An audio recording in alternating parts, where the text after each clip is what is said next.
Anyway.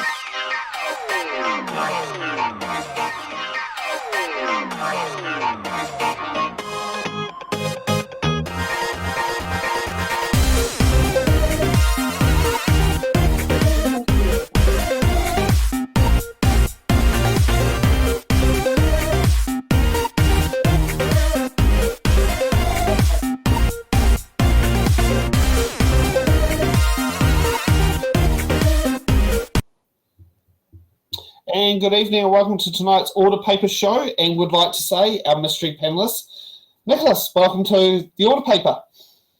Hi, how are you? Good. And welcome to Laura, who's sitting over the other side of the Remy Tuckers in the 06 cooling area. How are you? I'm doing good. My face kind of feels like it's been slapped because brain fog, but we will push through tonight. Oh, yes, we certainly will. Just gotta double up on the caffeine. Explains a bit of a lot here.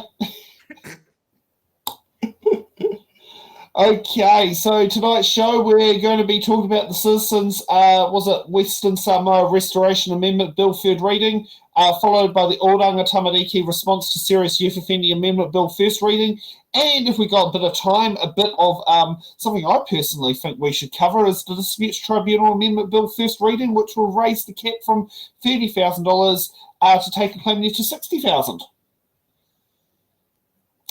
So, yeah. So, should we get to our first light-hearted bit? What was happening on Thursday in Parliament? Let's find out. The results may surprise you.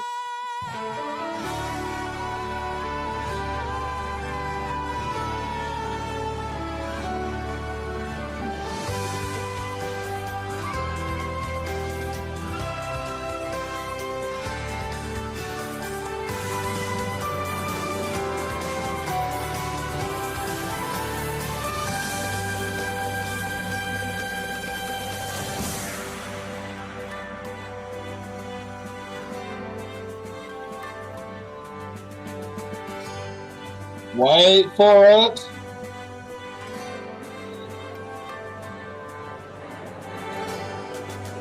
The speaker's on their way.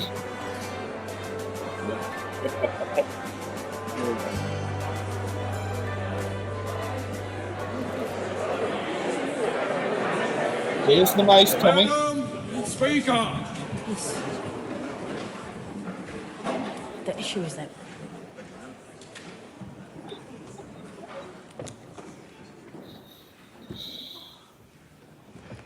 Almighty God, we give thanks for the blessings which have been bestowed on us. Laying aside all personal interests, we acknowledge the King and pray for guidance in our deliberations, that we may conduct the affairs of this House with wisdom, justice, mercy and humility for the welfare and peace of New Zealand. Amen.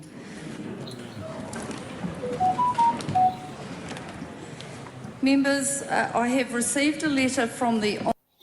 So I think, where's Jerry? Where is Jerry? Not there. But hey, the last time we had a female governing the whole House was one of the last Parliament sitting days in the 2017 to 2020 term with Anne Tolley as the acting speaker. Ah. So that's the last time. And the previous time we had Wahine, does the term wahine just mean female, Laura, or does it mean Māori female? Wahine? Yeah. It's te reo Māori for female. Okay. Would it be Margaret Wilson when she was speaking from 2004 until 2008? Yeah. So, congratulations, Barbara, for holding basically the powers, even if it's temporarily, in a wahine. Someone hit the wrong key there. Oh, I was like, show's over. So, yes, that's our random little thing you find out from Parliament per week. Was it per week of random things there? I thought that was worth mentioning, considering you'll never hear it on the 6 o'clock news. Now, Nicholas, which for the viewers, we've already talked about this, but which electorate from the country are you based in? Dunedin. Dunedin. So you'll be having the great fun of having my favourite councillor down there, Mandy Making Bollock, and a interesting part of having a new hospital that could be getting mothballed, getting built between that is surrounded by on three sides by national state highways. No, we need it anyway. Oh, I know we need it, but we need it. We need it. Why don't they just use the taxes off a smoking bill? Oh, exactly. I mean, isn't that what tobacco excise was meant to pay for? Yep. The health care? Typical. Yep, no, I think that would be a simple way to sit there and do it. So what brings you a bit of an interest into politics? I've listened to it for ages and I got sick of all rubbish what we're doing at the moment. We're just sitting down doing nothing. But not for the people, but just for themselves. Getting all that money. Wasted it all. Especially the landlord's bill. Landlord's thing. They got so many billions of dollars. Yes, that's so true. And you've got landlords like mine who may not be actually properly applying for it. Yeah. As there's been an interesting chat with my flatmate whose parents are landlords, and it's raised a bit of concerns that it makes you think, should I be filing my landlord's tax returns? No. I should give it to you. Money. Because I'll probably actually make sure they get the correct deductions and entitlements that they can deduct back. Why don't they deduct their wages and put onto health care? Oh, yeah, well, I don't think it'll be that much. I mean, in the grand scheme of things. Collectively as a country, on the other hand, would be a different story. Yeah, Wisdom gets a fair whack. Yeah. Okay, let's kick off the Citizenship Western Samoa Restoration Bill with Speaker Tiana Tuiono, who will kick it off because I feel that this is a bill we all need to hear. Yeah. Hold on. That works a bit better. Mr. Speaker, what a great day it is to be Pasifika in this Parliament. Actually, it's always a great day to be Pasifika, Mr. Speaker. But let me begin by saying that this is before the Honourable Barbara Edmonds says it, that this is the 682 backing the 685. And let me begin by saying, giving a big kia ora koutou katoto to all of my Samoan relatives today. Hey. And a big yeah koko. Mr. Speaker, this bill is about justice, reconciliation and progress for our Samoan communities in Aotearoa. And I hope that the passage of this bill is a milestone in addressing historical injustices, acknowledging intergenerational harm and fostering accountability for past actions such as the Dawn raids. But it's also about community involvement and the broader importance of strengthening relationships between Aotearoa and our Pacific neighbours, while also promoting unity in our pursuit for justice for our communities. Mr. Speaker, this bill is a significant step for Pasifika justice here in Aotearoa and around the Pacific. And I also want to acknowledge the rarity of this bill receiving unanimous political support across the House in the second reading and, of course, in the committee of the whole House. As we say in politics, it's best not to count your chickens before they're in the umu, but I am confident that there will be enough support, hopefully unanimous support, for this bill to get through its third reading. Mr. Speaker, I want to also emphasise that I didn't know it previously, because this is the only bill that I've ever had pulled out of the biscuit tin, that it's rare for an opposition MP to get a bill this far. So I want to acknowledge the very strong advocacy of the community today. It was your advocacy and your ability to talk right across the political aisle, which is why we have gotten to this point today. So I say a big whawhitai, tele lava to all of you.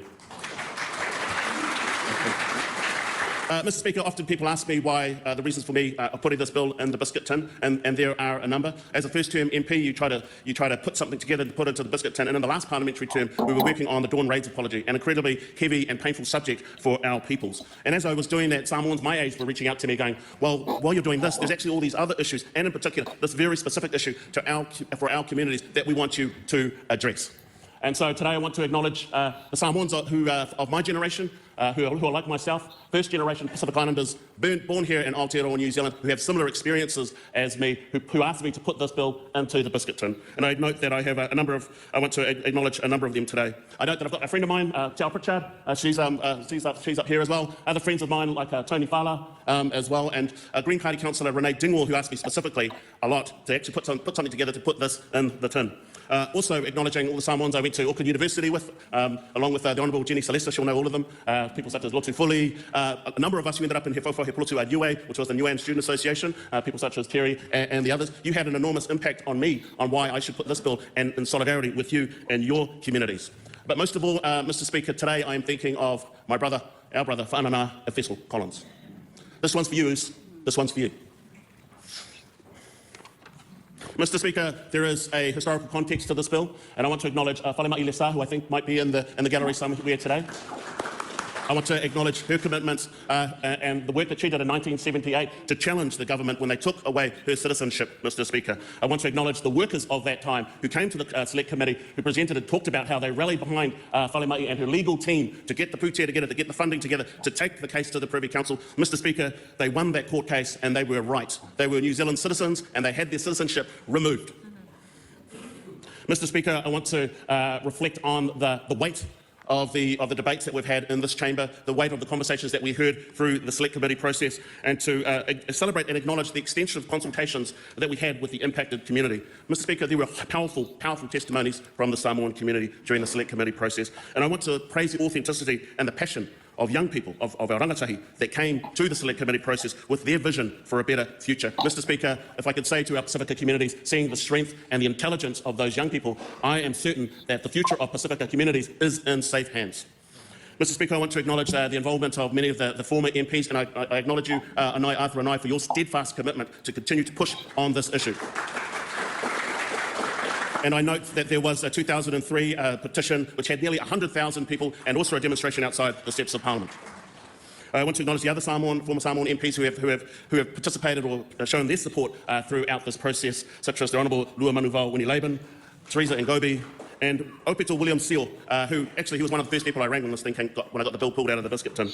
I want to acknowledge Te Pāti Māori for being one of my first responders when I asked them if they would support the bill, and acknowledging the connection between tangata whenua, acknowledging the connection between tangata moana, tēnā koutou katoa.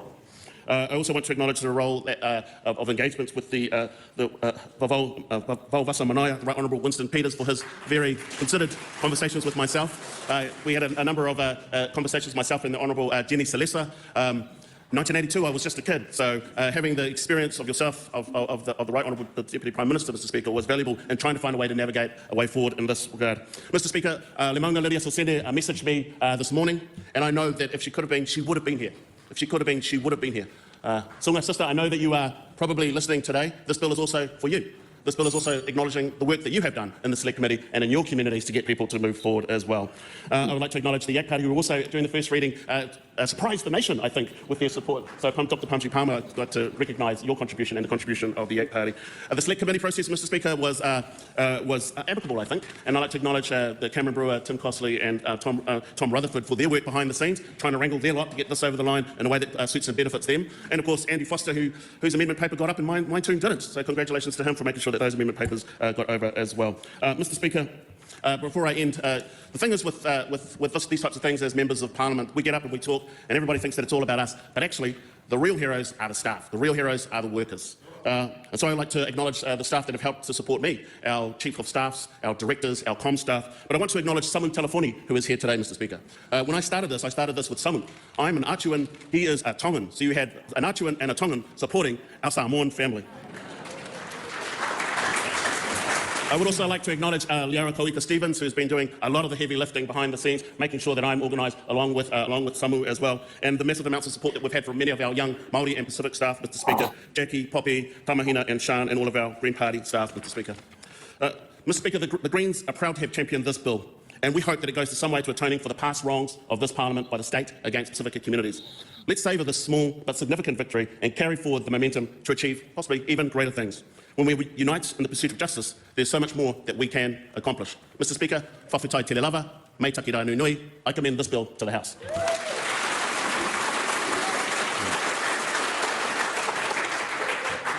The question. So, first speech of third reading.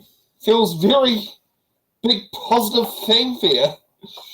Yeah, it's a shame that Efeso didn't live long enough to see this come to pass. Yeah, a lot of Samoan people that moved over here back in the early 1900s, they came here for work. And then during the economic crisis of the 1970s, a lot of them were just thrown under the bus. It's absolutely horrible the way how the government has treated Pacifica people, especially with the dawn raids. So I'm glad to see that citizenship is being restored. It shouldn't have gone away in the first place. Look at this. No. How big's a biscuit tin? Must be a big one. Well, the bill is, yeah. I mean, it was one of the few that got pulled out that is quite, that's an opposition bill that's gone through all three stages. It's now will become law. Yeah. So, what's your opinions? They need more citizenship, they do. Bring it all back to them. They deserve it.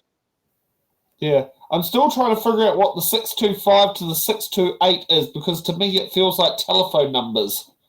It does. Yeah.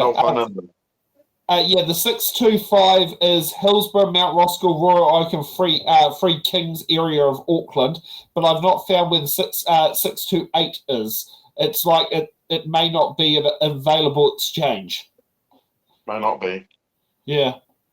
Shall we kick off to Cameron Brewer as speech number 2 from the government? Brewer. Talofa lava, Mr. Speaker. Distinguished guests, Your Excellency Samoa's High Commissioner to New Zealand. Thank you for your submissions. Thank you for your patience. Thank you for your belief in the process, and thank you for your graciousness. The National Party is pleased, very pleased, to support this third reading of the Citizenship Western Samoa Restoration Amendment Bill. We believe we have landed at a good place after a lot of work from a lot of people. The bill will restore New Zealand citizenship to individuals born in Western Samoa between 13 May 1924 and 1 January 1949, yet were not in New Zealand in 1982, whose citizenship was removed with the 1982 Citizenship Western Samoa Act. The House's intention is clear, the Select Committee's intention is clear. We are ring-fencing a cohort of now very special elderly people, possibly up to 3,500 individuals, and only those directly affected will be eligible as of right for citizenship by grant, not their descendants. By ring-fencing, Mr. Speaker, by ring-fencing the eligible 1924 to 48 cohort, we have done something, as I've said before, that no New Zealand Parliament has done in the 42 years since the Privy Council decision. We are acknowledging what many lost today, what many lost when the 1982 Parliament unanimously voted to rule those living in New Zealand at the time citizens, but not those living in Samoa or elsewhere. One historical perspective, Mr. Speaker, that continues to be perpetuated, including in the New Zealand media today, was that it was the Muldoon government alone that overturned the Privy Council's ruling through the 1982 legislation to take away that citizenship. Taking away that citizenship in 1982 was a unanimous decision by this Parliament, with Bill Rowling's Labor Party and Bruce Beethan's Social Credit joining the government of the day to unanimously push through that legislation. And isn't it great, sir, that 42 years later, this Parliament is united again in the restoration of citizenship? Mr. Speaker, I want to pay tribute to our Prime Minister, the Right Honourable Christopher Luxon, and I also want to pay tribute to the support from senior MPs, their officers, the Honourable Nicola Willis, Shane Retty, Chris Bishop, Erica Stanford, our Department of Internal Affairs spokesperson, Chris Pink, and the Chief of Staff at the Prime Minister's office, Cam Burrows. I also want to acknowledge, Mr. Speaker, the Deputy Prime Minister and Minister of Foreign Affairs, the Right Honourable Winston Peters, and our Minister for Department of Internal Affairs, Brooke Van Velden. Thank you, Mr. Peters, for all the work that you have done and continue to do in the Pacific as part of your Pacific Reset program. Mr. Speaker, by amending, not repealing this legislation, we have avoided violating the 1962 protocol to the treaty, 1962 protocol to the Treaty of Friendship, and potentially straining diplomatic relations with Samoa. With that in mind, and all that work that's been done to get us this far, I want to acknowledge the sponsor, Green MP Te Anau Tuiona for his work, all his work and leadership and willingness to adapt his original bill to get it over the line, before we could arguably lose what is the last chance to make a meaningful acknowledgement to this generation. I want to also thank my government colleagues, National MPs Tim Costley, Tom Rutherford, as well as New Zealand First Andy Foster, for their interrogation and hard work over many months to knock this into shape. I want to also acknowledge one of my old bosses, Arthur Anai, for all the work that he's done, the tenacity that he's shown. I remember writing research papers on this for caucus and that back in the late 1990s, and he never let it go. And as I've said before, I turned up to Auckland Council with him and he was still going on about it. And he never let it go. So thank you for all the work you've done, Arthur. I know it's not exactly what you wanted, but it's as good as we could deliver across this House, and you should be very proud. I want to also take this opportunity, Mr Speaker, to make a public service announcement of some sort, with information that I have sought from the Department of Internal Affairs today, via the Minister's office, to shine some light on how this will work in an operational sense, in a logistical sense. Assuming, Mr Speaker, that the bill is signed by the Governor-General on Monday, applications for citizenship can be received from Tuesday next week. And I want to also announce, Mr Speaker, that estimated processing times is 30 working days. But this is dependent on the volumes received and the information applicants provide. The website, the dedicated web page, Mr Speaker, will be www.govt.nz/citizenship-Samoa-pre-1949. You'll be able to find it just by going to the GOVT NZ site. Remember that, the GOVT NZ site. And that'll go live by Friday, Mr Speaker. That'll go live by Friday with the application form, information how to apply, and a contact centre live as well. People can also, their children, grandchildren, nieces and nephews, friends and themselves, people can apply in person at a DIA counter in Auckland, in Wellington, in Christchurch, in Sydney, in London, and most importantly, at the High Commission in Apia. Or by, Mr Speaker, or by mailing the application form to DIA. Information on the refunds for successful applicants, which the government and others have agreed to, refunds for successful applicants, will be on the website. So that's the information on the refunds. So, Mr Speaker, this is a very, very historic day. And as I was just saying to my good friend Tom Rutherford, no 2 days in the New Zealand Parliament are ever alike.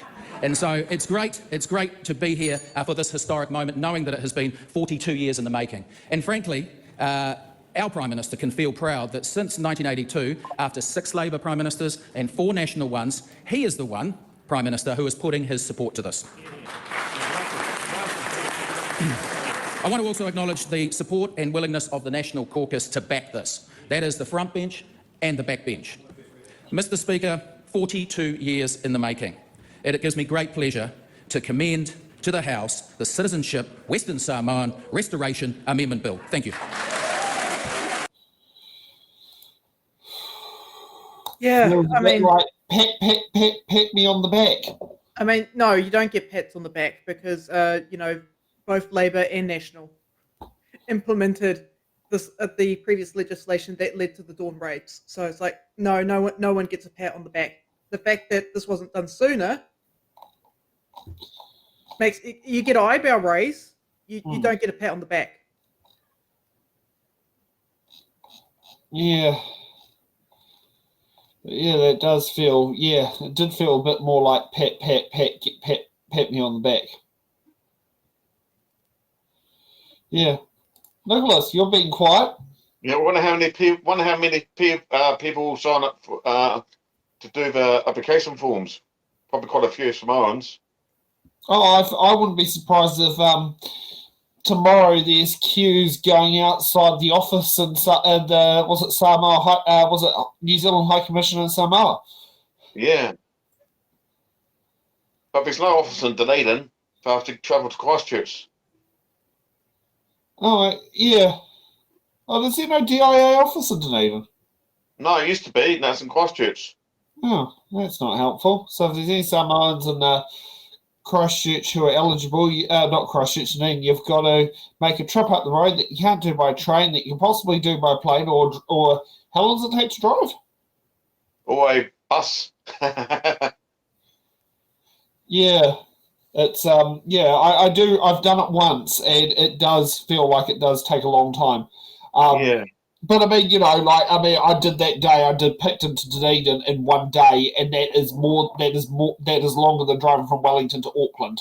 Yeah, it's a long time. Like if you're on the bus, it takes ages to get to Christchurch and a bit cramped up on the bus. Oh yeah, I don't think I could sit there and do the bus.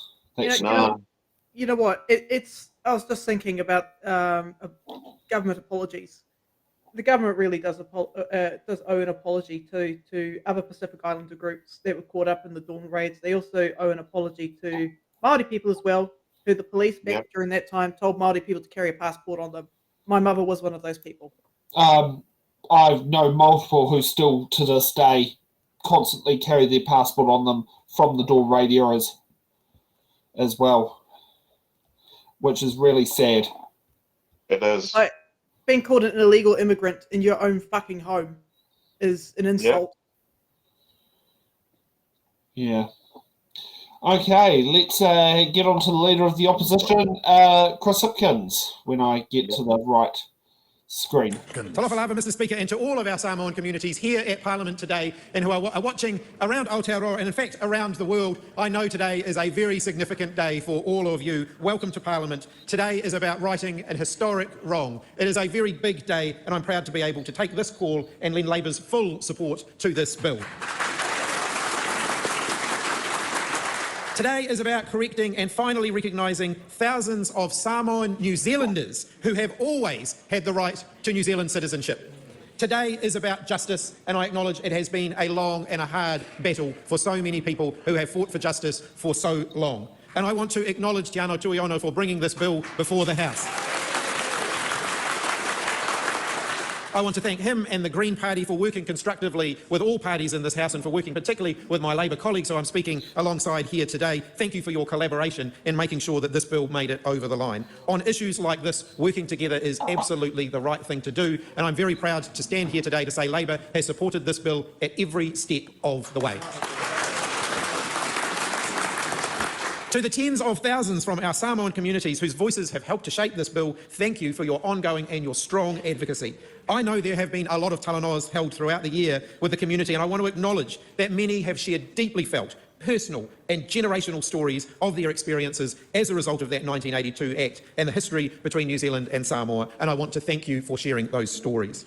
I want to thank our Labour MPs who have put so much work into making sure that we, as a team, understood why this bill was important and why our support for it mattered. They have been right there alongside our Samoan New Zealanders, supporting them each and every step of the way, whether it's during all of those meetings around the country, on marches, bringing their voices and aspirations to Parliament. Thank you to our Pacifica MPs. To Leomanga Lydia Susini, who can't be here today, but who sat on the Select Committee, a very warm thank you to you. To Carmel Sepoloni, Barbara Edmonds, Jenny Salisa and Tangi Utakiri, thank you for all of the engagement I know that you have been doing with our communities across the country. And can I thank Rachel Boyack, who so competently chaired the Select Committee, and to all of the members on the Select Committee for bringing this bill back to the House. It is a powerful thing to have strong Pacific representation at Parliament, and I'm very proud of Labour's strong connection with our Pacific communities and the strong representatives that you have sent to be part of our team. The strong relationship and that strength of relationship is something that we celebrate and we respect every single day in this House. It helps to bring about change, like the ones that we are seeing here today, and that's why I'm proud to say that Labour will continue to wholeheartedly support this bill. There have been many strong voices heard during this debate, almost 25,000 submissions during the Select Committee process. It's been very clear that this is an issue important to and close to so many within our community.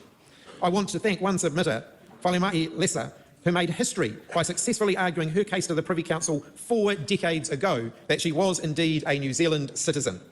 Her oral submission, spoken in Samoan, articulated, quote, "The only thing I want is for my people to be able to travel freely without hindrance or legal implications. If only they didn't take away this right from Samoans." We have heard that message. She and many other aunties and uncles have shared similarly heartbreaking experiences of facing deportation when they should have been recognised as citizens. Thank you for sharing your testimony and for continuing to advocate to this day. Although this bill only applies to the elders of the community, and I say elders only in the sense of age, I feel very much encouraged by the staunch voices of young Samoans who have also been pushing for change. To quote one young and bright activist who led a petition in support of this bill, Esme Salisa, who is here, I want to quote from her directly, quote, "They have a right to be here as much as anyone else does, and they deserve their citizenship." I totally agree.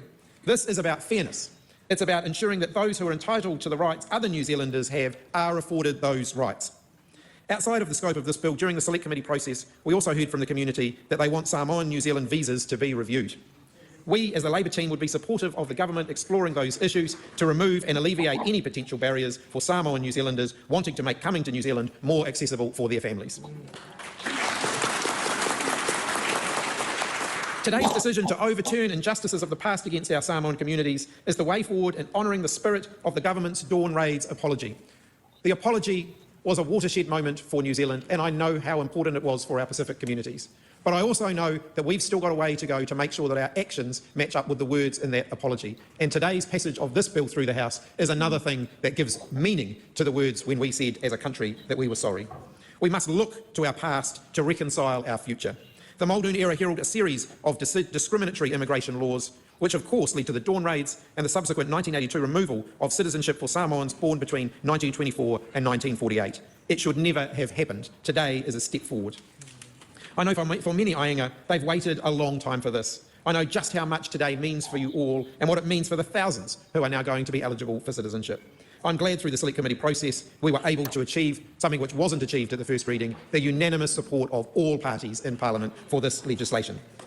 There were concessions along the way that needed to be made to get that, but I am glad that everybody got there in the end. What's important is that there is a pathway forward for those who would otherwise have been left behind.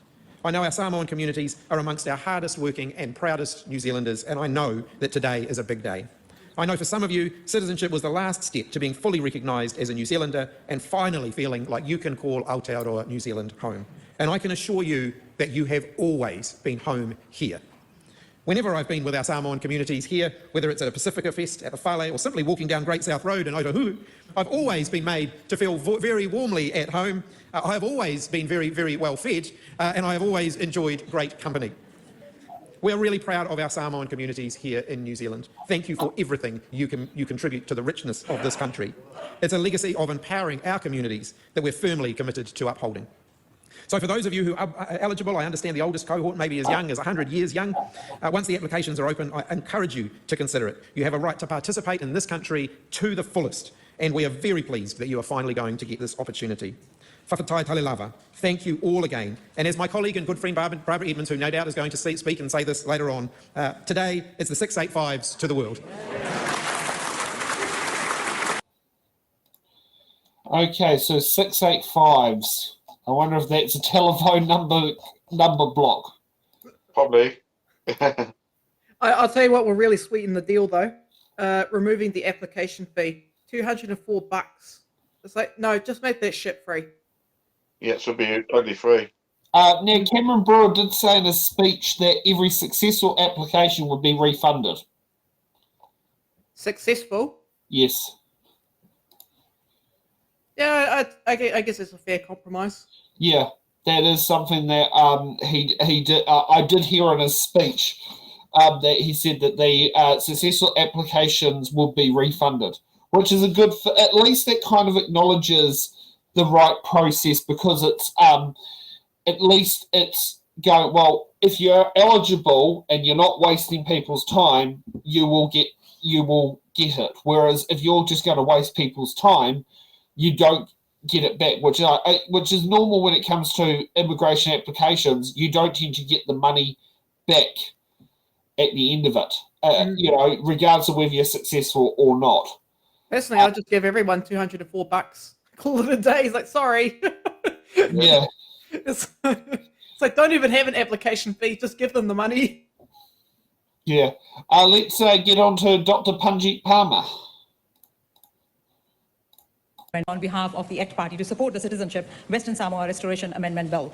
We are quite pleased, Mr. Speaker, to see that this bill has come to the stage, and I know that it's a member's bill, so for any member for their bill to be drawn from the ballot is quite exciting. And then to see this bill come to the stage final stage in the House is even more exciting. So I would like to congratulate the member in charge, Aotearoa, for bringing this bill to Parliament, giving us the opportunity to debate this issue, and coming to this point that we are agreeing to support this bill. Mr. Speaker, I would also like to express my deepest gratitude to 24,000 plus submitters. Their effort is commendable. I also want to thank everybody who has been part of this process. I know that during the first reading, we had many members of the community, those who came here to witness the passing of the first reading and then the second reading. And after the second reading, Mr. Speaker, we had a beautiful function with the community, and I can say there were easily close to 150 members of the community, those who joined us for that function after the second reading was passed in the House. And Mr. Speaker, in the committee of the whole House, good progress was made on this bill. The amendment which was made, Andy Foster's amendment, Mr. Speaker, supported by the whole House, I want to acknowledge that, because that amendment provided a good balance. Because this bill is not about obtaining citizenship. This bill is about reclaiming citizenship. So I think it provides that really good balance that if the application is approved, the applicant will be able to get their fee refunded. And the whole House supported that amendment, which is again a great thing. And now, Mr. Speaker, in the third reading, again, I see that there are so many members of the community here in the gallery, and our gallery is full. Thank you so much for making this special effort. I know it's not easy to come all the way to Parliament, but you have done this because this is so important for you all. And it's great to see that the community is here in person to witness the third reading of this bill, and I want to thank you all for your efforts. Mr. Speaker, just recently in an event, I was talking to an individual, a respectable individual. I guess I can name that individual because that individual's daughter has been already named. The Honourable Jenny Salisa, I was talking to her, and she said that her daughter has been quite instrumental in gathering support for this bill because her granddad was affected by 1982 Act. So there have been so many reasons why people have come forward to support this bill. People really felt strongly about putting their word forward in the select committee process. And this has shown that our democratic system works. Because this is not the first time that the issue has come before the House. As the member in charge mentioned before, there was a petition that was in 2003, which had close to 90,000 signatures. And at that point, that issue did not go through. But now this has come in the form of a member's bill, and we are all supporting this bill and really looking forward to seeing that this bill becomes a law. And so to the community, I would say that if you really believe in an issue, do not give up. Do not give up. This is your Parliament. Keep bringing that issue again and again. As you have done this time, convinced a member to take up an issue as a member's bill, continue to do that. And I really commend your efforts in doing so. Mr. Speaker, becoming a citizen, as I'm an immigrant, becoming a citizen is not a small thing. And especially becoming a citizen of New Zealand is a matter of pride, is a matter of real privilege. And we know the value of being a New Zealand citizen. So it brings a lot of positives. It brings a lot of obligations, which are all positive again. It brings responsibilities as well. That is our duties towards the royal authority, our duty as New Zealand citizen to make sure we are following all the laws of our country. And Mr. Speaker, these people have been waiting for a very, very long time to be citizens of New Zealand, to reclaim their citizenship. So it's not going to be anything new. And today, with the passing of the third reading of this bill, I know that it will invoke a number of emotions, the different kind of emotions amongst community members. There will be people, those who will feel their obligation becoming a New Zealand citizen. And there will be the sense of relief as well, Mr. Speaker, because this has been a long fight. And I want to acknowledge Falama Lisa and everybody who joined in that journey when the journey started, and all the community that is here today to support us debating this bill. This shows, Mr. Speaker, that sometimes the road to justice is not that straightforward. It's not quick. It can be long. It can have some bumps. But, Mr. Speaker, ultimately, justice is delivered. As I said in the first reading of the bill, for us, for the ACT Party, it is about fairness, it is about equality, it is about justice. And we really wanted to see this bill going to select committee process, and it did. And I'm really glad to see that so many came forward to speak about this bill and support this bill. I want to acknowledge all my ACT Party colleagues for being so supportive of this bill from the start. I want to especially acknowledge Honourable David Seymour and Honourable Brooke Van Velden as the Minister of Internal Affairs. It's really good to see that they have been very, very supportive from day one or about this bill. Mr. Speaker, going forward, yes, the process will start very, very soon. After 5 days, all those individuals, those who will be eligible after this bill goes through, will be able to apply to reclaim their citizenship. And it will be, I know, an exciting moment because I know so many of these individuals already have families here in New Zealand. It will be a great opportunity for them to become New Zealand citizens and then utilize their time with their families here in New Zealand without going through the longer processes that they might be going through at the moment. Mr. Speaker, community's voice has been heard, and community's voice has been really strong. And I would like to say to the community that keep your voice strong. continue to advocate for issues that matter. And this is something that is to fix a historical wrong. And thank you for giving us the opportunity to fix this historical wrong. It is because of you coming forward that we have been able to pay attention to this issue and take this issue seriously and bring it to the stage. Mr. Speaker, finally, I want to say this, that I know that there are so many other community members, those who could not be here today, could not join us during the first reading or the second reading of the bill. I want to acknowledge them as well. And I really, Mr. Speaker, know that the commitment of those who have been part of this fight, those who have been part of this journey, will be honoured by the entire community. Mr. Speaker, as an immigrant, I understand the emotions that the community is going through and the emotions that the community will feel applying for citizenship and seeing their family members able to reclaim New Zealand citizenship. Mr. Speaker, going forward, I know that we are quite excited and we are really looking forward to welcoming those 3,000 plus Kiwi Samoans to New Zealand as they will become Kiwi Samoans after gaining New Zealand citizenship. And I want to congratulate all those individuals, those who will be reclaiming their citizenship. And Mr. Speaker, it's a real pleasure to support this bill and commend this bill to the House. Thank you. I mean, I don't think she understands that citizenship was revoked from Samoans. It's not like, yay, we're moving over here from a different country. No. They had that right. They had that taken away from them, and they had to fight very hard to get it back. So I don't think she can relate with that experience. That's very different. Yes. The interesting part is this potentially of what we did in the 80s could actually happen in the United States in the next 4 years. Yep, it will probably because of Trump. Yeah, but see how far that actually goes. This will be the big figures. Will it get that far, or will it end up stuck in the courts? Yeah. Okay, let's get on to Uncle Andy. Yep. Mr. Speaker, this is a good day. This is a happy day. This is a day of alofa.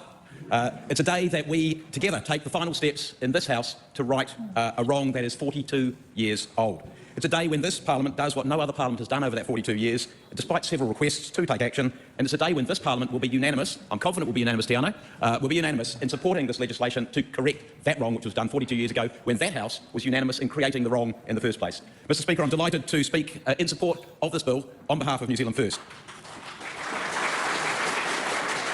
First of all, I just want to make some congratulations. Tiano Tuiono, I want to congratulate you. People get congratulated for getting a bill drawn out of the hat, but the reality is you had to be in to win. You got it in there, it came out, and you have worked diligently with the Select Committee, with the Samoan community, to make sure that we got this bill to a place where it can get through today. So I want to congratulate you for all of that.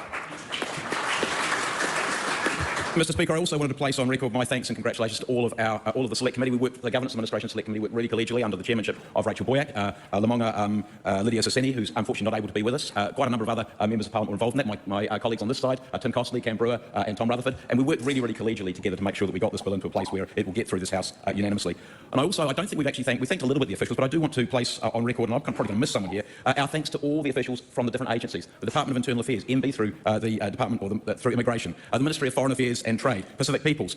And the fact that you have so many agencies just illustrates what looked like a simple bill wasn't. It became very complicated. Every time you peeled the onion a little bit, it got more and more complicated. So I want to place on record my thanks to all of those officials. But my biggest thanks is to the Samoan community. And I just want to say it's great to see you all here in the gallery with us. Talofa lava, awhio mai, and it is wonderful to have you here. This is your Parliament. This is your Parliament, and I hope that today is a way of your Parliament saying that we are your Parliament and proving that. I also want a very special welcome to His Excellency Ambassador Whaamatalapu Toleofoa. I think I got that there. It's lovely to see you, Your Excellency. And also to Whalemai Lesa, who I believe is in the room as well. So, and thank you for your courage and what you did all the way back in 1982 and for following through on that, because without that, we would not be here today and we would not be celebrating this day. So thank you. And I'd also like to thank, as others have done, Arthur and I, who has been absolutely diligent in pushing for this. And as others have said, you haven't quite got everything here, but it's a big step forward. So thank you, Arthur, and thank you for keeping on the case.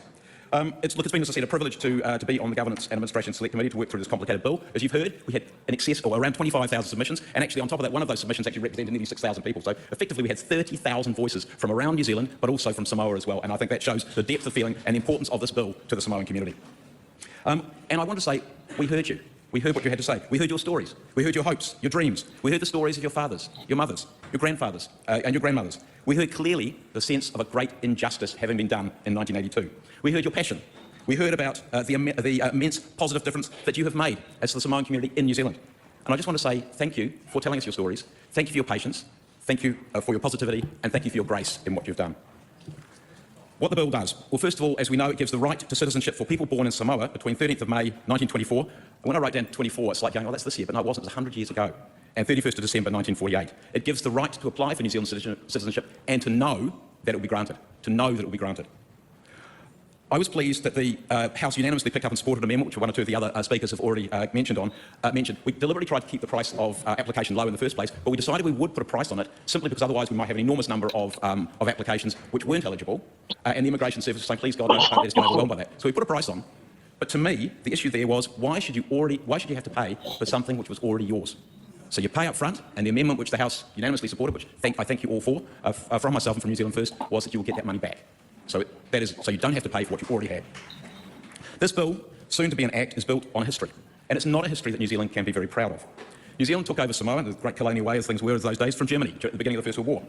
New Zealand held Samoa as a protector, as a mandate country, until independence on the 1st of January 1962. There were a whole series of citizenship acts in New Zealand, and it was actually only in 1948 that New Zealanders became New Zealand citizens. Before that, New Zealanders were British citizens.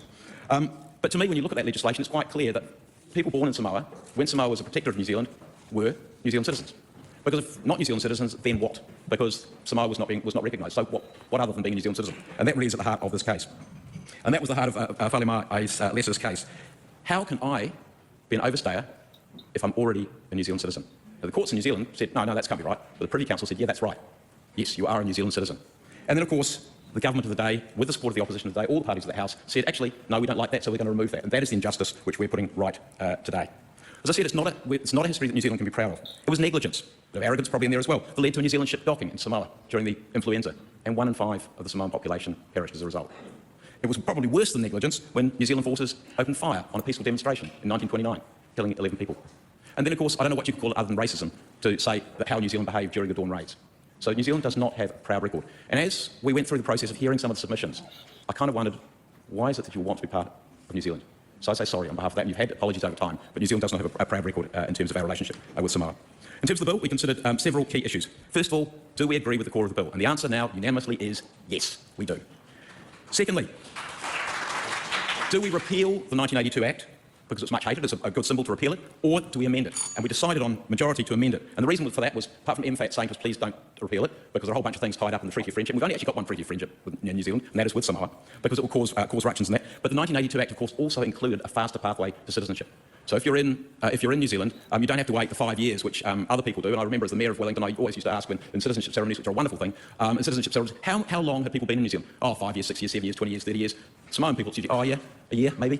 It was a faster pathway, so we didn't want to get rid of that. We'd have had to rewrite that into some other piece of legislation had we repealed it. But the important thing was, I think, we've got to the right place, is the title of the bill got changed. Changed the title to Restoration.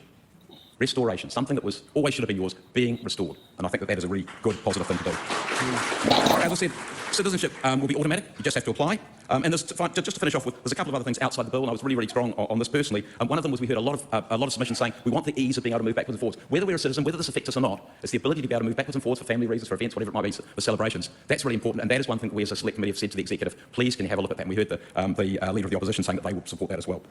And the final one I wanted to say was we also heard a little bit, not a lot, a little bit about superannuation. Normally it takes 10 to 20 years to get superannuation, depending on the age, but that is something that New Zealand First will look at very, very thoughtfully, give very careful thought to. So once again, I commend the bill to the House, but this is a special day, it's a happy day. Whaafatai, lava. Thank you.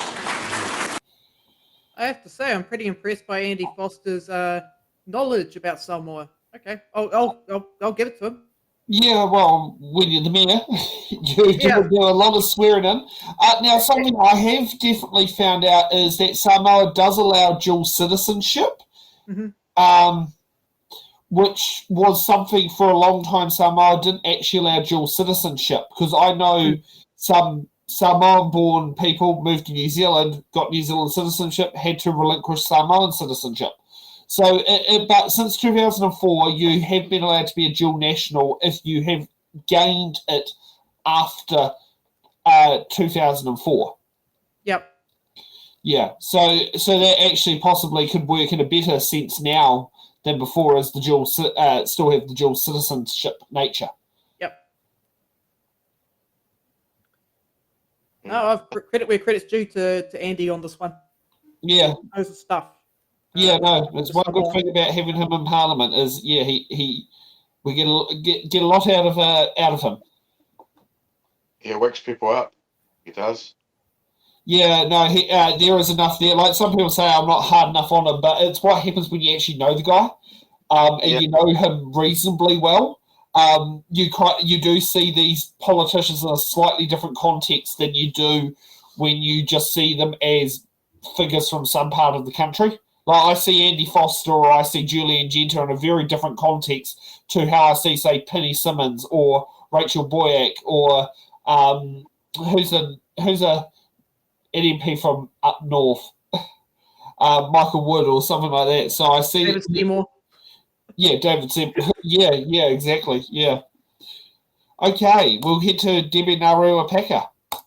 Tēnā koe te pika. O te tū atu I luma nei, I awi au māsui o tangata whenua. O mukapuna Samoan Māori e langolango lei, mamalu o tangata Samoa. Ho lenei tula whenua. Ia whamanuia atu o mātou tupuna I o autu. Ia omai le atua, le manuia mō tātou, whawhitai lava. Kei aku nui, kei aku rahi, kei aku wakatamarahi ki te rangi, kei aku wakataitai ki te whenua. Tēnā tātou katoa. E tū ana hau hei māngai I ngā kai kōrero mō te Pāti Māori. E kaha tautoko ana I tēnei kaupapa Otira. E te pānuitanga tuatoro o tēnei pere. Kei aku whanaunga o te moana nui a kiwa. Nō koutou, te rā. E tika ana te kōrero e ki ana papake mai. Ngā nunui, wawaratia, ngā tairere e ripo e ngā ngaru nui, te rehutai e konei rā. The great waves crash. The currents spread. Swirling with the large wave of the foam of the sea. This is the kōrero that describes our whanaungatanga and the power of the movement of the ocean, signifying the movement of the significance of today. And in this case, the significance of you, our whanaunga, our tuakana. We are one moana. We are one people. We are multiple waka. It is right, it is pono, it is tika to always be here and witness when something so kino or so bad has been removed. We acknowledge all who had to stand in the face of this harmful racist legislation, and for all our mokopuna today who continue to have to confront the experience of racism, discrimination, for those who don't believe and feel the beauty of our whanaungatanga, of our mokopuna, of our Samoan mokopuna, our Māori mokopuna, our Pacifica mokopuna. It is heartbreaking to know what you had to endure. And we stand in sadness for all of our tupuna who didn't get to experience this today. If only this House could stop creating harm. We call on you as our tuakana because you are not immigrants. You are not immigrants. Citizenship is about whanaungatanga and wakapapa. And if we were running our country, the ability to flow with the moana in and out, around and back, would happen as seamlessly as it did in the past. That is what citizenship for us is about. Today, we celebrate what has been achieved and what has been fought for. Huge mihi to you, our brother, Tiano, who had the vision and the boldness and the humility to be able to negotiate this to where it is today. Our wakapapa is something to be treasured. And while it is that we hear the lament of those in this House who have apologised and have supported this bill, I acknowledge you all. I acknowledge the mokopuna of those who had to experience this great, deep sadness and what it is that they turned up yesterday for us. Because your taina here are going to call on you and need your tautoko for what we're confronting as well. Hewa no whānau. This is a celebration to wakanui you, to wakanui the strength, the vision, the guts of those who never gave up and may that always be flowing through the bloods of our mokopuna today as they had to continue to fight, but also enjoy the blessings of our God, who made sure that we got to be here today to enjoy and be able to see what it is for us to experience kotahitanga. So Te Pāti Māori has the absolute honour to be here to tautoko this bill. May we never ever see the repeat of this in our history, and may we be brave and bold enough to continue to push for what it is that we know is real and true. I thank you for the honour of my mokopuna and the most beautiful son-in-law that I could ever have, our manu tai whānau. You have graced us with every strength that we could have, and together we will continue to look at what the waters and the moana brings us. Nā reira te āhuatanga o tātou tūpuna, ngā mihi aroha kia koutou katoa. Whew. That sounds very quick and brief, but very well thought out. Yep, straight to the point. It's got it there. She has. Yeah. Now, shall we head to Barbara Edmonds? Because I'm very keen to hear what Barbara has to say before we get to the next bill. Yeah. Oh, yes. Okay. Tatolu mai, tatolu mai. Tatolu mai, tatolu mai. Lua pati mo Samoa. Samoa. Let's do it one more time. Lua pati mo Samoa. Samoa, just wanted to make sure, that we have the Samoans still in the House today. Much history has been traversed as this bill has progressed through our Parliament. Our Samoan history with the New Zealand administration, from the ship, the Tulloch and the influenza pandemic to the Dawn Raid's apology. Today, Madam Speaker, is a joyful and historic day for our Samoan community. Again, representatives of our Samoan community are here in Parliament to ensure, like any auntie or uncle would, that we, the members of this House, hold true to our word and support this last reading. There is nothing like the stare of repercussions by a Samoan auntie or uncle to ensure we comply. Let that be a lesson for us all. In the same spirit that yesterday's hikoi was conducted, a kaupapa of Rangimarie under the cloak of aroha, peace and honour, we see what is possible when people come together for a right and just cause. It gave me such heart when I saw the Samoan flags and the flags of our Pacific nations side by side with tangata whenua over the last week. My ask is that we continue as tangata moana to stand in solidarity with our taina, who are feeling the weight of decisions being made without them, much like why we are here today. Much deserved thanks has been given to our brother Te Anatui Ono for his shepherding of this bill. If he didn't before, I'm sure he knows fully well now that us Samoans are a complex yet organised people, with many, many views as to the right way of doing things. But we stand wholeheartedly behind him. Our thanks to you for taking this forward.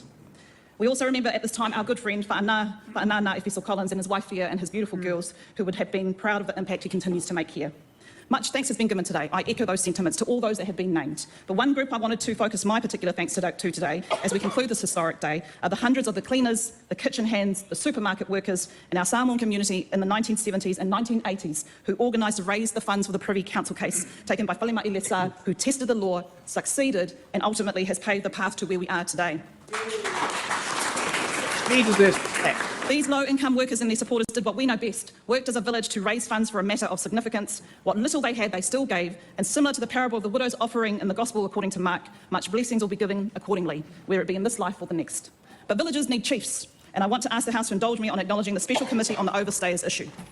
This special committee was formed to lead this organisation and fundraising and was based both here in Wellington and Auckland, so it is only fitting that on this day I name them so that their contribution to our history be recorded in the Hansard. Whaalua Elefasa, Asofa Tangata Esi, Richard Robert Pritchard, Aotearoa Fio Samuela, Michael Fumai Fio Mercury, Sakaraya Pinata, Elizabeth Beevi Smith Lilo, Auntie Liz, Dr. George Barton, Pulipule Tavau Aiono, George Rosenberg, Paula Siunga Marsoi, Reverend Tu'au Tiatia, Puni Raya, Pipi Fa'ailo, Pita Fa'aea, Tile Tolo, some and many who have passed away. And of course, Whalimai Lesa herself. Whawhitai, whawhitai, whawhitai, tele lava to you all. So, Madam Speaker, it is my great privilege, first and foremost, a Samoan girl from the villages of Whaleula, Whaleaku, Safotu, Fasu Uta and Asau, to lend my support, and I commend this bill to the House. 685 to the world. I will be honest, it kind of sucks being part Samoan and not understanding the cultural references. That's how devoid I am from that part of my family. It's like I understand all the Māori references, but not the Samoan ones. And that's why I probably was thinking it was associated with telephone numbers. Yeah, I'm sitting here going, what's that? Is that a policy number? Yeah, no, because areas of country, I mean, of like exchange blocks. And I remember when I was in Levin, I was one of the few people who didn't have a free 6-something phone number. I had the 929 landline number. Yeah, I mean, credit. I'm so glad that Barbara mentioned all the civilians who were involved in this effort, because they're the ones that deserve the claps. The Parliament doesn't really deserve claps, in my opinion, for doing the right thing after doing a horrifically wrong thing. It is the civilians who brought up the issue and campaigned to get the right thing done. They're the people that deserve all the claps. We do, especially if we do. Yep, of course. Okay, let's get to the final part of showing the vote, and then we'll get on to the next bill where there's be a bit more fireworks. Okay, so appreciate to the gallery that you've waited a very long time. I just asked for your indulgence of about 30 more seconds. Members, I have some housekeeping before I put the question. At the conclusion of this order of the day, the House will be suspended for the dinner break and resume in committee at 7:30 p.m. for consideration of Members' Order of the Day number 2, Corrections Victim Protection Amendment Bill. The question is that the motion be agreed to. Those of that opinion will say aye. Aye. To the contrary, no. The motion is agreed. You may sing, clap and celebrate as much as you Western Samoa Restoration Amendment Bill, third reading.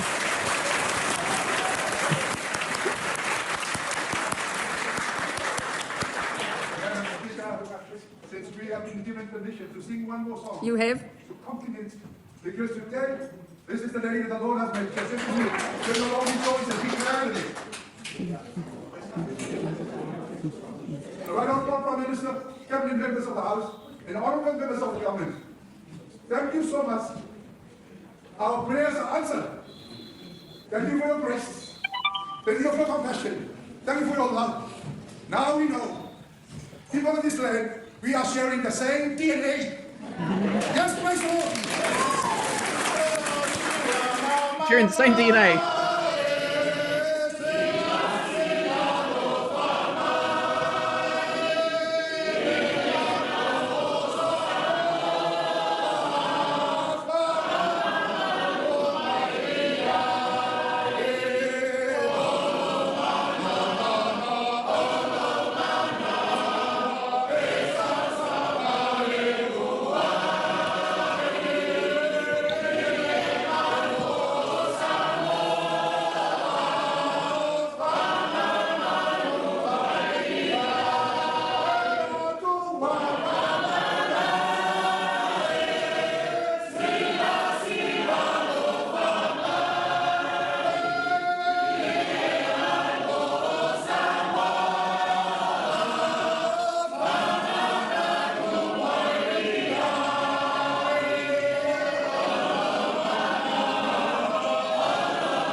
And the Holy Spirit. Amen.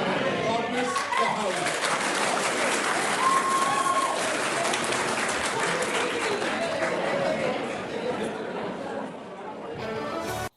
How often do you get to see something like that in Westminster? So this is what makes New Zealand New Zealand. There's moments like that. Yeah. History too. This will be in the history books now.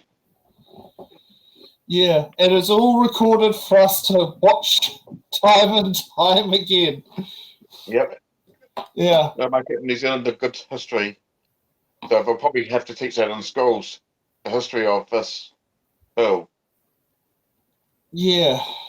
I can picture many teachers I had at Primary College who would do a good job at doing this. Yeah, I mean, finally, the book on the Dawn raids can finally be closed. Yeah, and the hard workers too. We get a whole heap of Samoans here to work for our orchards. Yeah, they keep a lot of our agricultural part of the country going. Yep, and then they send the money over to Samoa back to their families. Okay, we'll get to a more serious piece of legislation. The Oranga Tamariki responding to serious youth offenders amendment bill, first reading. Do we have to do the depressing one? Yeah, we need to see how Karen does the opening speech. Oh. Yes, I do know it is depressing at times, but sometimes you need to sit there and have that so then the viewers can spit tax or do praises, as has been said in many comments of some of our videos, including the one on Rawati Waiti, and how many misinformed comments are on there. Madam Speaker. Honourable Karen Shaw. I present a legislative statement on the Oranga Tamariki responding to serious youth offending amendment bill. That legislative statement is published under the authority of the House and can be found on the Parliament website. Honourable Karen Shaw. I move that the Oranga Tamariki responding to serious youth offending amendment bill now be read for a first time, and I nominate the Social Services and Community Committee to consider the bill. In recent years, Madam Speaker, we have seen an unacceptable spike in youth offending. For a small group of young people, our current responses are not working. There is a clear gap in the youth justice system, and the system does not have the tools to respond adequately. For this small group, we need to do more, and this bill closes that gap. This bill makes fundamental changes to offer a faster, stronger and more targeted response to young people who repeatedly commit the most serious offences. It is my view that this might be our last chance to try and prevent these young people from entering the adult jurisdiction and becoming persistent adult offenders. I want to do everything we can to break that cycle of offending, Madam Speaker. The bill introduces a young serious offender declaration and a military-style academy order. These changes are going to drive a more immediate, intense and long-lasting intervention. I wanted to start by sharing the experience from the Military Academy pilot, which lays the foundations for this legislation. This year, we had 11 young people begin the 12-month military-style academy pilot, with one young person deciding not to take up the opportunity. Each one of them was showing persistent and serious offending behaviours and was in a cycle of going through the youth courts, spending time in youth justice facilities and then reoffending and ending up back in youth justice facilities. They were causing harm to our communities and everyday New Zealanders who became victims to their offences. The pilot was the beginning of an acknowledgement that I wanted to do more and do better to respond to our most serious young offenders. Oranga Tamariki has taken a new approach to youth justice that is tougher on crime but also puts the needs of the young people at the very heart of this program. For 3 months, the young people were in Te Aotearoa where they learnt new life skills, took part in training, followed a routine, learned teamwork and looked for a better future. Several of the boys left the residence with jobs already lined up. Each one has a mentor who is working with them for 30 hours face-to-face every week, and there is intensive tailored support for each young person while they reintegrate into the community and put the new skills they have learnt to use. I've seen firsthand the success of the residential stage of the Military-Style Academy pilot. These young people engaged in 3 months of the program without incident and without any safety concerns. To me, this is phenomenal. The clinical team observed improvements in their behaviour, and some of them have made progress towards building healthier relationships with their whānau. They've been encouraged to set goals for themselves and work towards these. But this hard work is only just beginning, and I want to ensure every one of these young people is given the chance to be the best that they can be. That is why today I'm proud to introduce legislation that builds on the success of the pilot and will be a key to achieving the government's target of reducing child and youth offending. The bill creates a serious youth offender declaration, which will unlock stronger powers for both the Youth Court and New Zealand Police. A young person will be eligible for a youth serious offender declaration if they are 14 to 17-year-old at the time of offending, have committed at least 2 serious offences and are likely to go on offending, committing crimes with a sentence of 10 years or more. This is targeted exclusively at young people who have had previous interventions that were unsuccessful. Before a young person can be declared a YSO, police will first have to inform a family group conference that they are likely to meet the criteria for a YSO. The FGC will then have an important opportunity to consider the best response to that young person's offending and make recommendations to the Youth Court. The YSO declaration will be made at a judge's discretion. And in making any YSO declaration, the judge will consider a range of factors, including the young person's history, their social circumstances, and the views of the victim.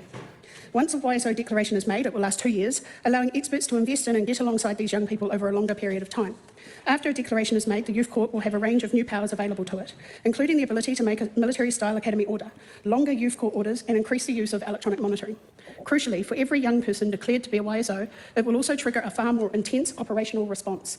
Oranga Tamariki will offer wraparound support, including intensive case management and more support from social workers. They will increase work with the young person's family, offer targeted rehabilitation, and focus every effort on their transition to ensure that every young person is entering a positive environment and given the opportunity to turn their lives around. The bill also provides for new police powers to ensure that when a young person is reoffending, we can respond far quicker before that offending escalates. The bill also creates a military-style academy order, where young people will be based in a youth justice residence between 3 to 12 months. During that time, they will take part in a bespoke curriculum with daily activities to support their learning, their health and their well-being. It will include military-style activities, and the young people will be part of a group where they progress together throughout the duration of the program. This is about having consequences for the actions, but rehabilitation at the other end. The military-style academy order will now be the most restrictive youth court sentence available. However, it is underpinned by an intensive case management for each young person. Following the residential component, the young person will be put onto a supervision order, which focuses on their transition back to the community. Family and whānau are critical partners and will be engaged for the full duration of the program where appropriate. And I want to bring to the attention the important matter of use of force, which will be enabled in this legislation. Use of force are already available to Oranga Tamariki staff working in a youth justice residence. There are safeguards in place for this, which include strict policies and training for staff, along with reporting and escalation processes. In this bill, it is proposed that qualifying community providers would also have use of force powers.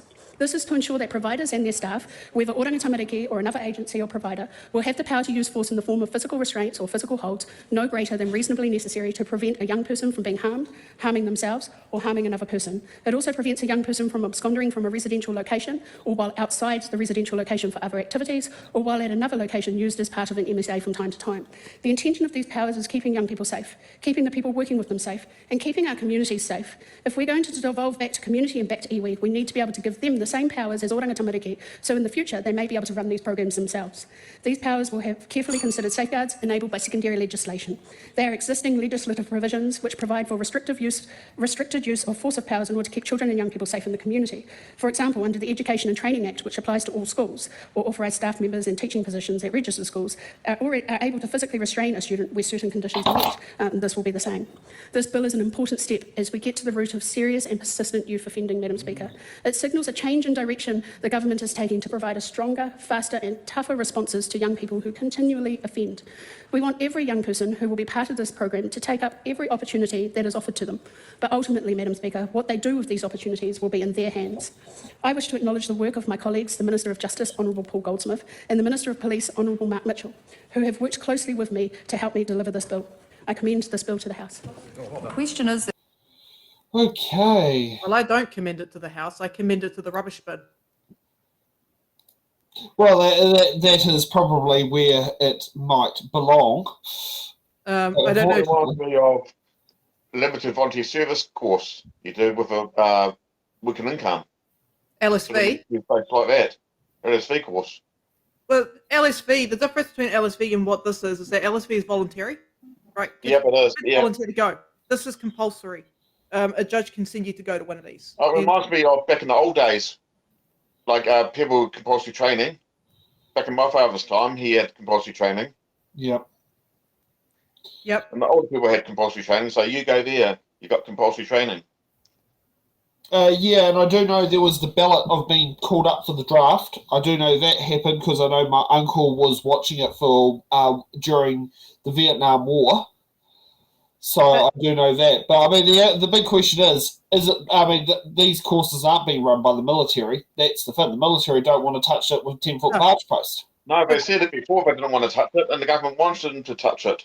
Yeah, and I mean, the other thing is, what's going to happen if they're successful and go, I'd like a career in the military? Sorry, their criminal record is going to sit there and go, sorry. No, sorry, haven't heard of that. Yeah, I mean, there is no evidence that military-style training reduces crime, right? I mean, people look back at the old days like, oh, my father went and did compulsory training. Okay, was your father a criminal? Did your father have a history of mental health illnesses? It's like, no, we're talking about, yeah, exactly. Yeah. We're talking about kids who are being forced to do this stuff, who don't need this stuff. They need actual proper treatment. They don't need to be told to do 100 push-ups every morning. It's like having a person shout at them or, run over or underneath obstacles. No. I mean, and some people sit there and think having a sergeant major screaming at you is a good thing.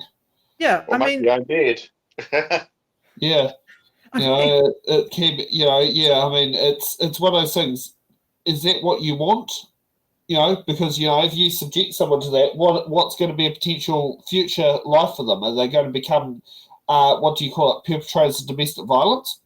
One of the could go back to them again and say, how do you go on the course and how are you going to improve yourself? Like 20 years' time, what's going to happen with Ian? Yeah, I mean, I know my grandma did personal interventions on many disruptive children at Aotearoa College, and every single one she personally intervened, and typically these were males. Her role at Aotearoa College was mainly female student disciplines as being associate principal, and she intervened in many of these male ones, and all of them have stuck out criminal record free. So, if you want to, give my grandma a ring. She might be actually able to tell you some very good successful devices. Well, and if you really want to, you'll have to get the spiritualists out and channel the dead. You can give my grandfather a ring. Your grandma's onto something because the data has shown that community-run programs tend to be a lot more effective in dealing with these sort of kids. Having people in the community. And the area she was teaching in was Porirua, which was predominantly Māori and Pacific Islander. Yeah. Okay, let's see what Willow Jean Prime is in her reply. The question is that the motion be agreed to. Honourable Willow Jean Prime. Thank you, Madam Speaker. Madam Speaker, that was the Minister for Children. The Minister for Children, 1 week after the Prime Minister delivered an apology to survivors of abuse in state care, the Minister for Children is introducing legislation to respond to serious youth offending that is tougher, more punitive, lacks evidence, goes against the advice of her officials, goes against the recommendations of the Royal Commission, has no evidence to support that this approach works, has all the evidence for her for the approaches that do work, and is completely ignoring it. That's right, this bill is taking us backwards. This bill is seriously dangerous for our young people. Madam Speaker, this pilot hasn't even finished yet, and the Minister is introducing this law today to entrench boot camps. The pilot was a 12-month pilot. We've only finished 3 months of in-residence. It hasn't even been evaluated. You haven't been able to take the lessons or learnings from it, Madam Speaker, and include it into the approach. That is because this government never cared about whether it worked or not. The things that you're extending in here around circuit breaker and fast track were the things that Labor was doing and that the evidence shows is working, and yet you will carry on doing things that the evidence shows does not work. Against officials' advice. Before the member carries on, please don't use the word you in your I am trying debate. very hard not to do that, Madam Speaker, as they heckle me, and I am responding to them, but I will try to refrain from bringing the Speaker into the debate. Goes against officials' advice, goes against the Children's Commissioner's advice, goes against things that the Chief Judge of the Youth Court is saying works and is needed. This government doesn't want to listen to any evidence. Officials said, lack of evidence underpinning the military-style component. Not able to consider non-legislative responses. The directive from this government was we want enhanced legislative provisions. There has been a lack of consultation, and they know that this will disproportionately impact on rangatahi Māori. They are extending the use of force, wait for it, to third-party providers. And they have not even put in the safeguards in this legislation. It is an afterthought. It's going to be possibly done, who knows, in secondary legislation. Have they learnt nothing from the Royal Commission, Madam Speaker, where it said that these are the very types of circumstances that give rise to abuse being able to happen in state care? Rushing it through, not putting safeguards in place. This is unbelievable, Madam Speaker. You're giving police greater powers to allow them to designate somebody a serious young offender, children, and arrest those deemed serious young offenders without a warrant. Sentence them to your boot camp experiment. Now watch this. It is increasing, Madam Speaker. First it was 3 months, but now it's 3 to 12 months. Are the government increasing the in-residence component here, Madam Speaker? We didn't hear the Minister speak to that. Allowing contractors the use of force, not having the appropriate safeguards in place, leaving it as an afterthought. How can we trust that this government is going to do the right thing by these young people when we cannot see any evidence of that so far? Madam Speaker, we do not commend this bill to the House. She's absolutely right. Everything that she said there, I looked at the reports. I read through a number of different reports, including the report that was sent to Karen. She is correct. Karen ignored the advice that was given to her by Oranga Tamariki. Nowhere in Oranga Tamariki's reporting, in previous reports, have they ever recommended boot camps. They've always recommended community services and ways of alleviating inequity in communities and giving families more support. They have never advocated for the use of boot camps. What's the cost of the boot camps? It will be worth a lot of money. About 100,000 per kid. Gee, you wonder how many children there? Heaps. And then who's going to pay for that? The taxpayers? Yeah, taxpayers can pay it. It's crazy. Not from the MP's personal salaries. It should be. Yeah, it should be. Karen can pay for the damn experiment. I was going to sit there and say $100,000, sit there and take it from each cabinet minister. If you took $100,000 off their salaries, that would net in $2 million. In the recommendation to Karen, Oranga Tamariki said, "Hey, this could work if people that are attending this are given psychological support and given after support, right?" Well, in all of their reports, find the common thread here, okay? The boot camp, shouting at kids, getting them to do fucking push-ups, is not the thing that's helping them. It's the services, the service aspect, like providing psychological help, getting them medicated, helping them get their education, helping them become more independent. That's what's helping these kids prevent crime in the future. Yeah, I know someone who got sent to a boot camp and they had to take him off Ritalin because it kept him too calm. That's Just to stupid. put that as an example. That's what it's meant to be for. Keep you calm. Yeah, well, apparently if he was on Ritalin, he couldn't do push-ups because he didn't have the anger to sit there and do push-ups. You shouldn't be angry to do push-ups. This is ridiculous. Yeah, but these are random little things you hear. Okay, let's go to Joseph Mooney from National. Oh, no, sorry, hold on. Kahurangi Carter. Kahurangi Carter. Thank you, Madam Speaker. I begin this kōrero with the words of Dame Whina Cooper. Take care of our children. Take care of what they hear. Take care of what they see. Take care of what they feel. The punitive approaches we see today reflect a double standard, where some hold a set of hopes and aspirations for their own children, but a vastly different one for others. The government, particularly the Minister for Children, are failing our tamariki. They claim to protect our young people, yet their policies disconnect them from their communities, expose them to harm, and set them on a path to failure. These so-called new boot camps are nothing more than a rehash of past failures. Untrained staff, no meaningful oversight, and isolated settings. These were the very conditions that allowed abuse to flourish in the 1970s, leading to the failures of the John Key government's boot camps. Have we learnt nothing? Take care of what our children hear. And right now, they're hearing politicians agreeing to the use of force in care. Madam Speaker, Mr. Speaker, too much of this conversation has been focused around the tough on crime narrative, the offending of these rangatahi. But why are we willing to accept a double standard in how we treat these tamariki, accepting things for them that we would never accept for our own children? Let's shift our focus. Let us not look at their actions, but at the soil in which they've been planted. Let us understand the environment in which they have grown from and understand to guide the response we offer. Take care of what our children see. On behalf of the Green Party, I stand here to oppose this bill in the strongest terms. It is time to end the harmful boot camp experiment and put the rights, safety and well-being of tamariki first.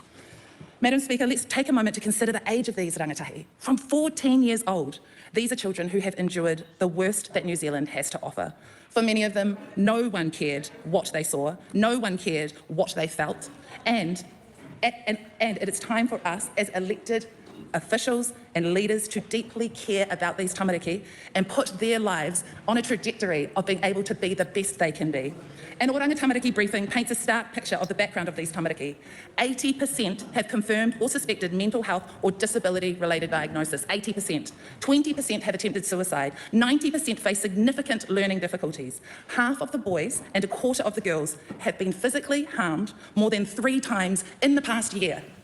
An overwhelming majority have grown up in poverty. So how does this government respond? It ignores expert evidence, dismisses official advice and undermines what we know works. Madam Speaker, these boot camps will re-traumatise our rangatahi for generations to come. These boot camps are not our future. We know that there are community organisations focused on prevention that are already working. I want to shout out to Ngā Puhi Iwi Social Services, specifically for their Mahuru program. Mahuru isn't just another intervention, it's a vision grounded in the importance of identity and connection. Through Mahuru, tamariki remain in their whare tapu o Ngā Puhi, where they can reconnect with their culture and heritage and learning about their identity in a supportive and familiar environment. Mahuru represents an opportunity for something different. Mr. Speaker, it is time for a shift. We need to focus on what works. We need to care about what our children see, what our children hear, and what our children feel. Joseph Mooney. Oh, thank you very much, Mr. Speaker. Okay, that was very quick. Yeah. Our future. That's our future for the next lot. Yeah. I mean, community programs. We're going to not stop the future. Community programs is where it's at. I mean, under Labor, crime was going down. We can see that in the statistics. Yep. Look at that. And under this government, it's gone back up again, and a lot of it's due to poverty. A lot of it is due to stress in the family. And the way how Labor managed to help get that number back down was by providing funding to community service programs and social services. That's where the money needs to go.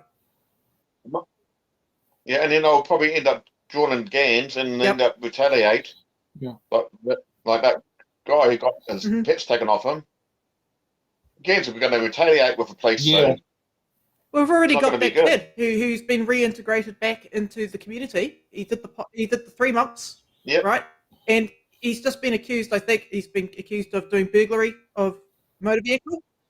Yeah, I heard that on the news. Yeah, it's crazy. And now they want to promote this. It's like you haven't even completed it yet. We don't even have a study to show whether or not it was effective. We know so far it hasn't been because we've got crime.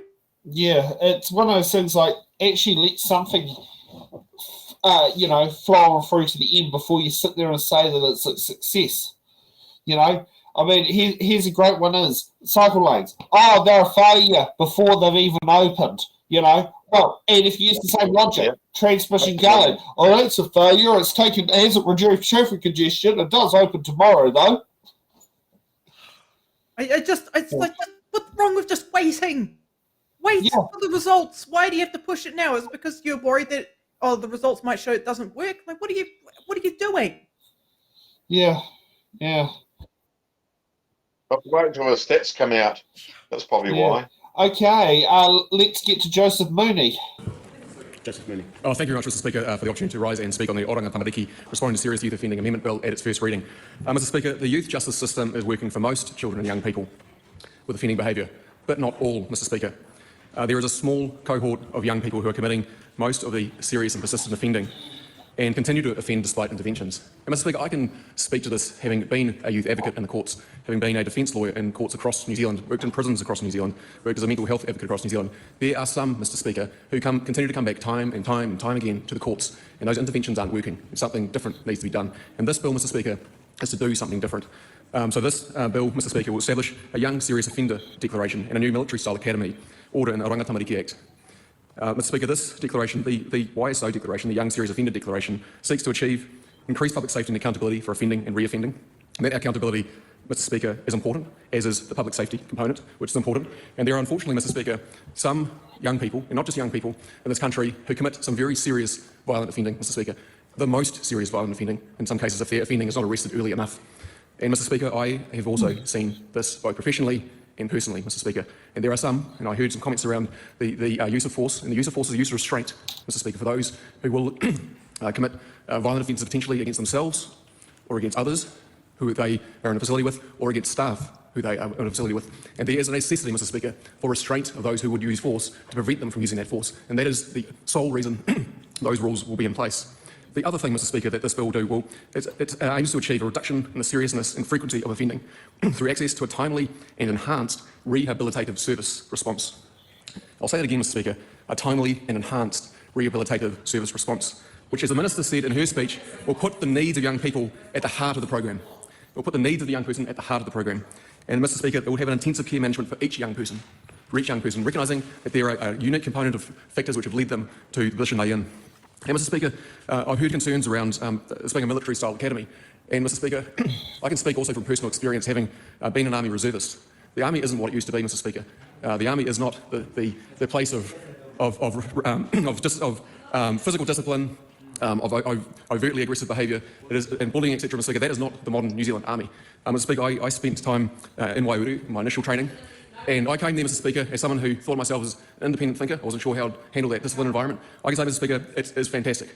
There's the opportunity for 3 square meals a day, which is something many of these young people will not have experienced. There's the opportunity to form teams with the people that you are with.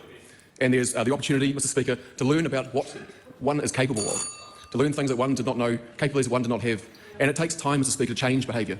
It doesn't happen in a few weeks. It doesn't even happen in a couple of months. And I know this, having had many clients, Mr. Speaker, across New Zealand, who have had a desire to change, who have had a real desire to change themselves, address the often acute trauma that sits within them, but they have struggled, Mr. Speaker, in rehabilitation programs to stay focused and to address them, because it is hard work to address the demons, so to speak, that sit within people's souls that they need to address from their past. And it takes time, and this, Mr. Speaker, this program will give them that time. It will help give them those interventions, give them that rehabilitation, and give them that, help them find that sense of purpose that will empower them to live lives that will be good for them and be good for our community. I commend this bill to the House. What is he talking about, fighting demons? Does he think this is a Doom video game? It's crazy. They need to get mental health people, officials, to talk to them, saying it won't work with the young ones. They end up need mental health work help. Military basis. I mean, he's not entirely wrong. I'll give that to him. You know, I was going over the report for the military style activity camp, or MAC for short, that the last national government put out there. They found that 1 in 5 people that graduated from the program had a successful transition back into community. But there's a key thing that needs to be highlighted here.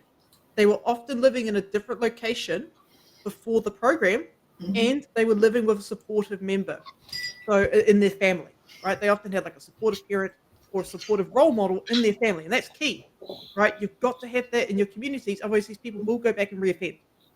We must be having something that gets Stacey to jump in. Always. Stacey has thoughts. Just for once. No smooth brain today. We are good. The ADHD is kicking in bloody hard though, and memory is all over the place. Let's go. I think it was Laura was saying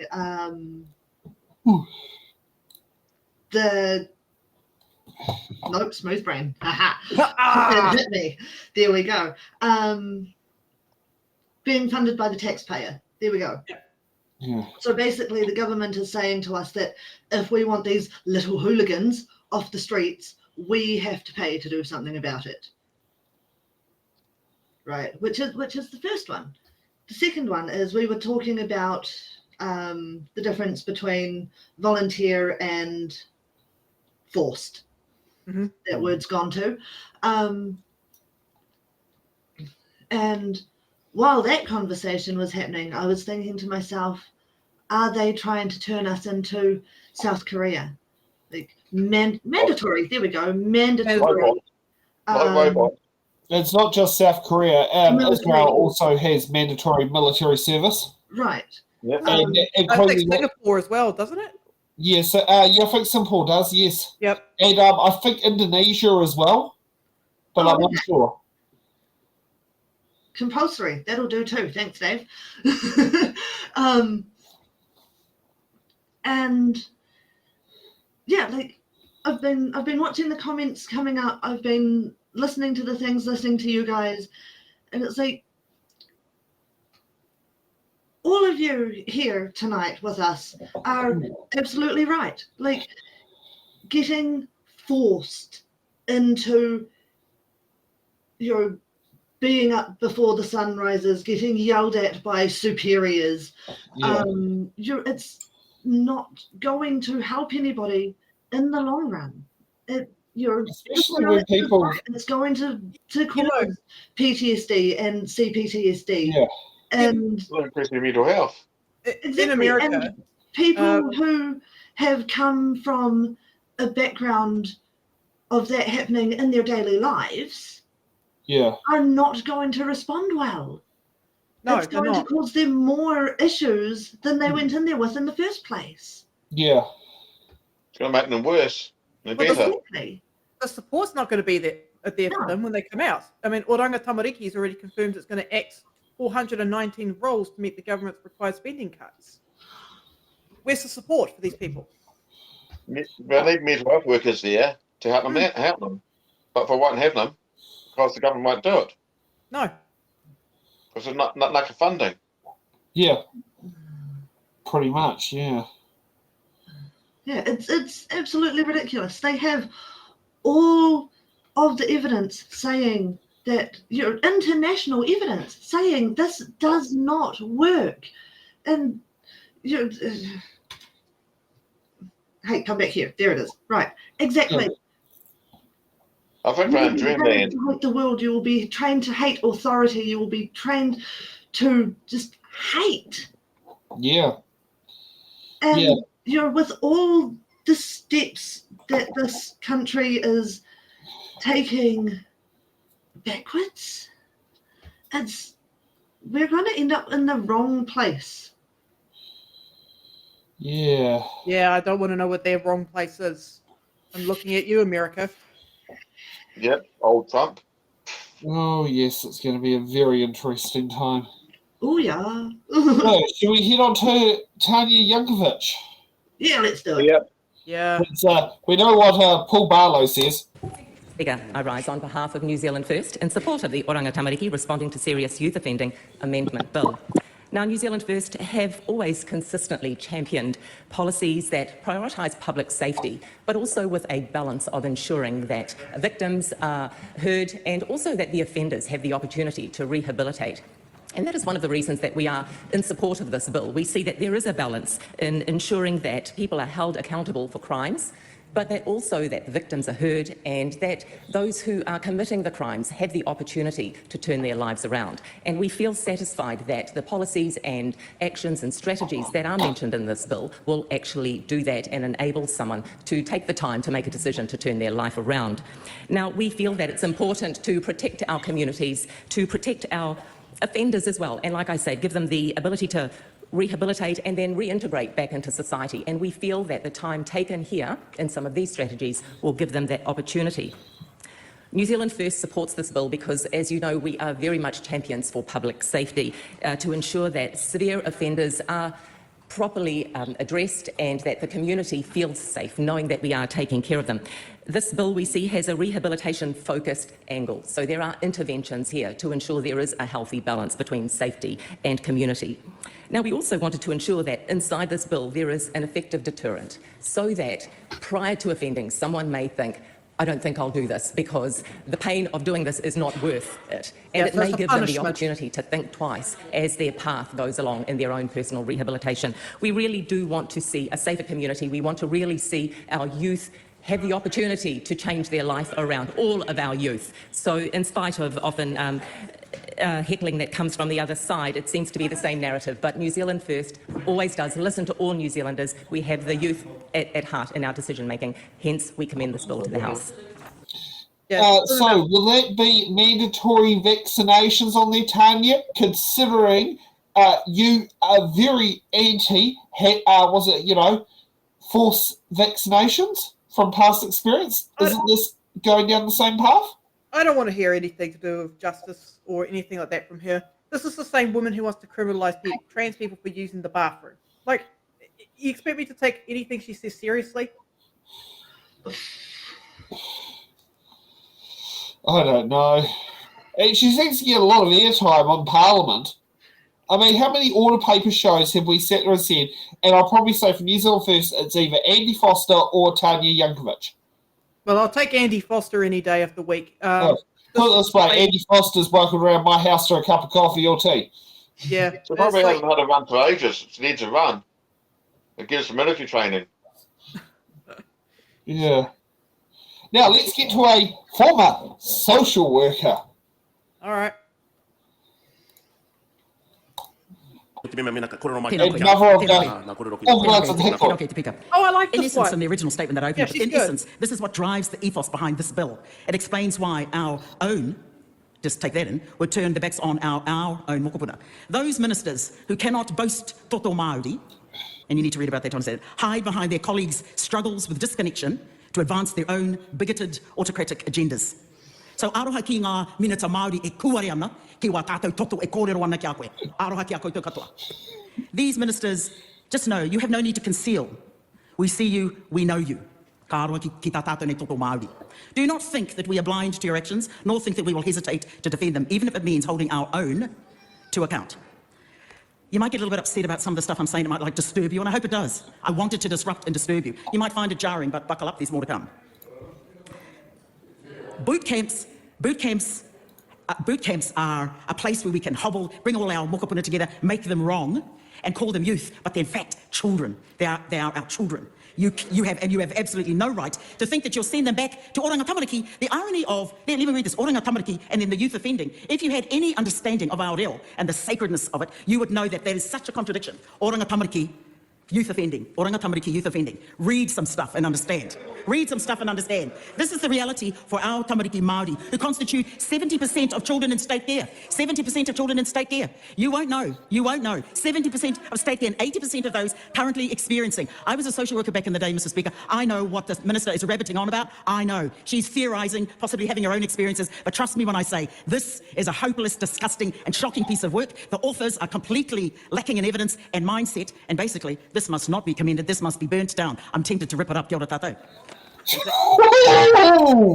Do another haka. I'm tempted to rip it up. Oh my God, that is just such a big reminder from Hannah's ripping up the bill. Get a sequel. Oh heck yeah. Oh. I'll throw that on screen quickly. Yep. Now, this is where we get to the fun part. There's a few MPs that could be sitting and looked at. I think Willie Jackson. He's always good. Yeah. Yes, he's always good. You know, he's not a seat warmer like was it Paulo Garcia? So yeah, let's get to let's see what was it Moana Maria Potter's ex-husband has to say. Matua Willie, let's go. Obviously, we oppose this terrible bill, the Oranga Tamariki Serious Youth Offending Amendment Bill. But, Mr Speaker, it's appropriate to bring to the attention of the House that the hikoi that happened this week was not just about the rotten, filthy treaty principles bill. It was about what this government has been trying to do over the last 12 months in terms of implementing this type of legislation and removing kaupapa Māori initiatives and positivity, like treaty legislation, Mr Speaker. Credible that's now being removed from legislation, like the Māori Health Authority, like Te Reo Māori, they lost, what do we lose in terms of Te Reo Māori? $30 million. It's just shocking, the attacks. It's attack after attack after attack. And this bill, this legislation is no different. And how the government want us to buy it is by implementing their stupid, ridiculous boot camps. Based on LSV, on what's happening in terms of LSV, they're using that as an example. Mr Speaker, I'm an ambassador for the LSV crew. I was one of their ambassadors and helped a number of people get involved in that. There's a big difference here. They were all volunteers. And it was a terrific course, but this course is quite different. And you've got to ask why this government can't listen to the voices of the hikoi. 50, well, maybe I'm going to say 60, 70, I know it's 55,000 plus. New Zealand First, Winston Peters thought it was 22,000, so it shows how stupid New Zealand First are, Mr Speaker. They don't know how to count. But 55,000, and then you had this government trying to ignore it. But all those people who are on that hikoi, Māori Party, Greens, Labour, National Party, we saw a lot of good National Party members there, said they're totally sick of this government and they want the Māori attacks to stop. This legislation is an example of that. This legislation is an example of a breach of treaty principles. So I want to break that down simply for the Minister, because her and her party have so much trouble, have so many problems in understanding treaty principles. There's what you call the 3 Ps. Just for the Minister, you need to tell your leader this. It's called participation, protection, and partnership. All right, participation-wise, Māori do not want to participate in your rotten, useless boot camps. All right, yeah. That's the participation part. We want to be consulted on it. Protection, we want our kids protected. We don't want them on your stupid boot camps. All right? No, we talk to all the iwi. Maybe you should start talking to the iwi. Mr Speaker, 99% of these kids are our kids. And this minister who decides to ignore the principles of the Treaty of Waitangi is totally in breach of it. And the third part in terms of treaty principles, Mr Speaker, partnership, something the ACT Party refuses to accept. We don't want to partner up with this sort of rotten stuff. We want to get involved in what we know works. I tell you what works, Minister, not American-style boot camps. Tikanga Māori works. It's proven. Talk to Dr. Mason Jury. He will tell you, embed our young people in tikanga, Mr Speaker. Te Reo, Aroha, Manaakitanga. We have the answers in terms of these young people, not your stupid, rotten, useless boot camps. All right? That are based on American-style principles, and that is not the way to go. You don't know, Minister, because yourself and your party... I want members to not talk to each other across the chamber. That's terrible, yes. If you want to have a conversation, step outside. Shocking. Yeah, stand outside and take Minister Seymour with you. Mr Jackson, feel free to talk with me directly. Speak to the Speaker. I'm speaking to it. That we know the answers in terms of this. Our former Minister, Willow Jean Prime, is at the forefront. We know that about Māori values, tikanga. I've seen it firsthand on my marae. Come to our marae, Minister. We'll show you the way with our kids instead of going to rotten, useless Americans and putting in your filthy style military boot camps. Kia ora tātou. I want to see Willie Jackson talk to Trump. How much does that cost? Oh, that would be amazing. I want to lock them in the same room together. Or will we end up having to get a Trump impersonator to do the job to give us a sneak peek?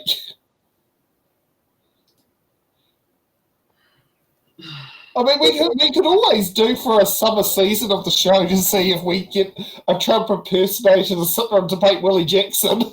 Oh, it would be beautiful. I want to see him in Congress. I want to see Willie Jackson debate every Republican. I don't think Willie Jackson would lower his standards to become an American citizen, though. No, he won't. No. But no, we got to keep him. We got to keep him. Yeah. Yes. However, we're very happy to claim Julian Genter as our own. Ah, yes. Yes. As our own. Yes, my local MP.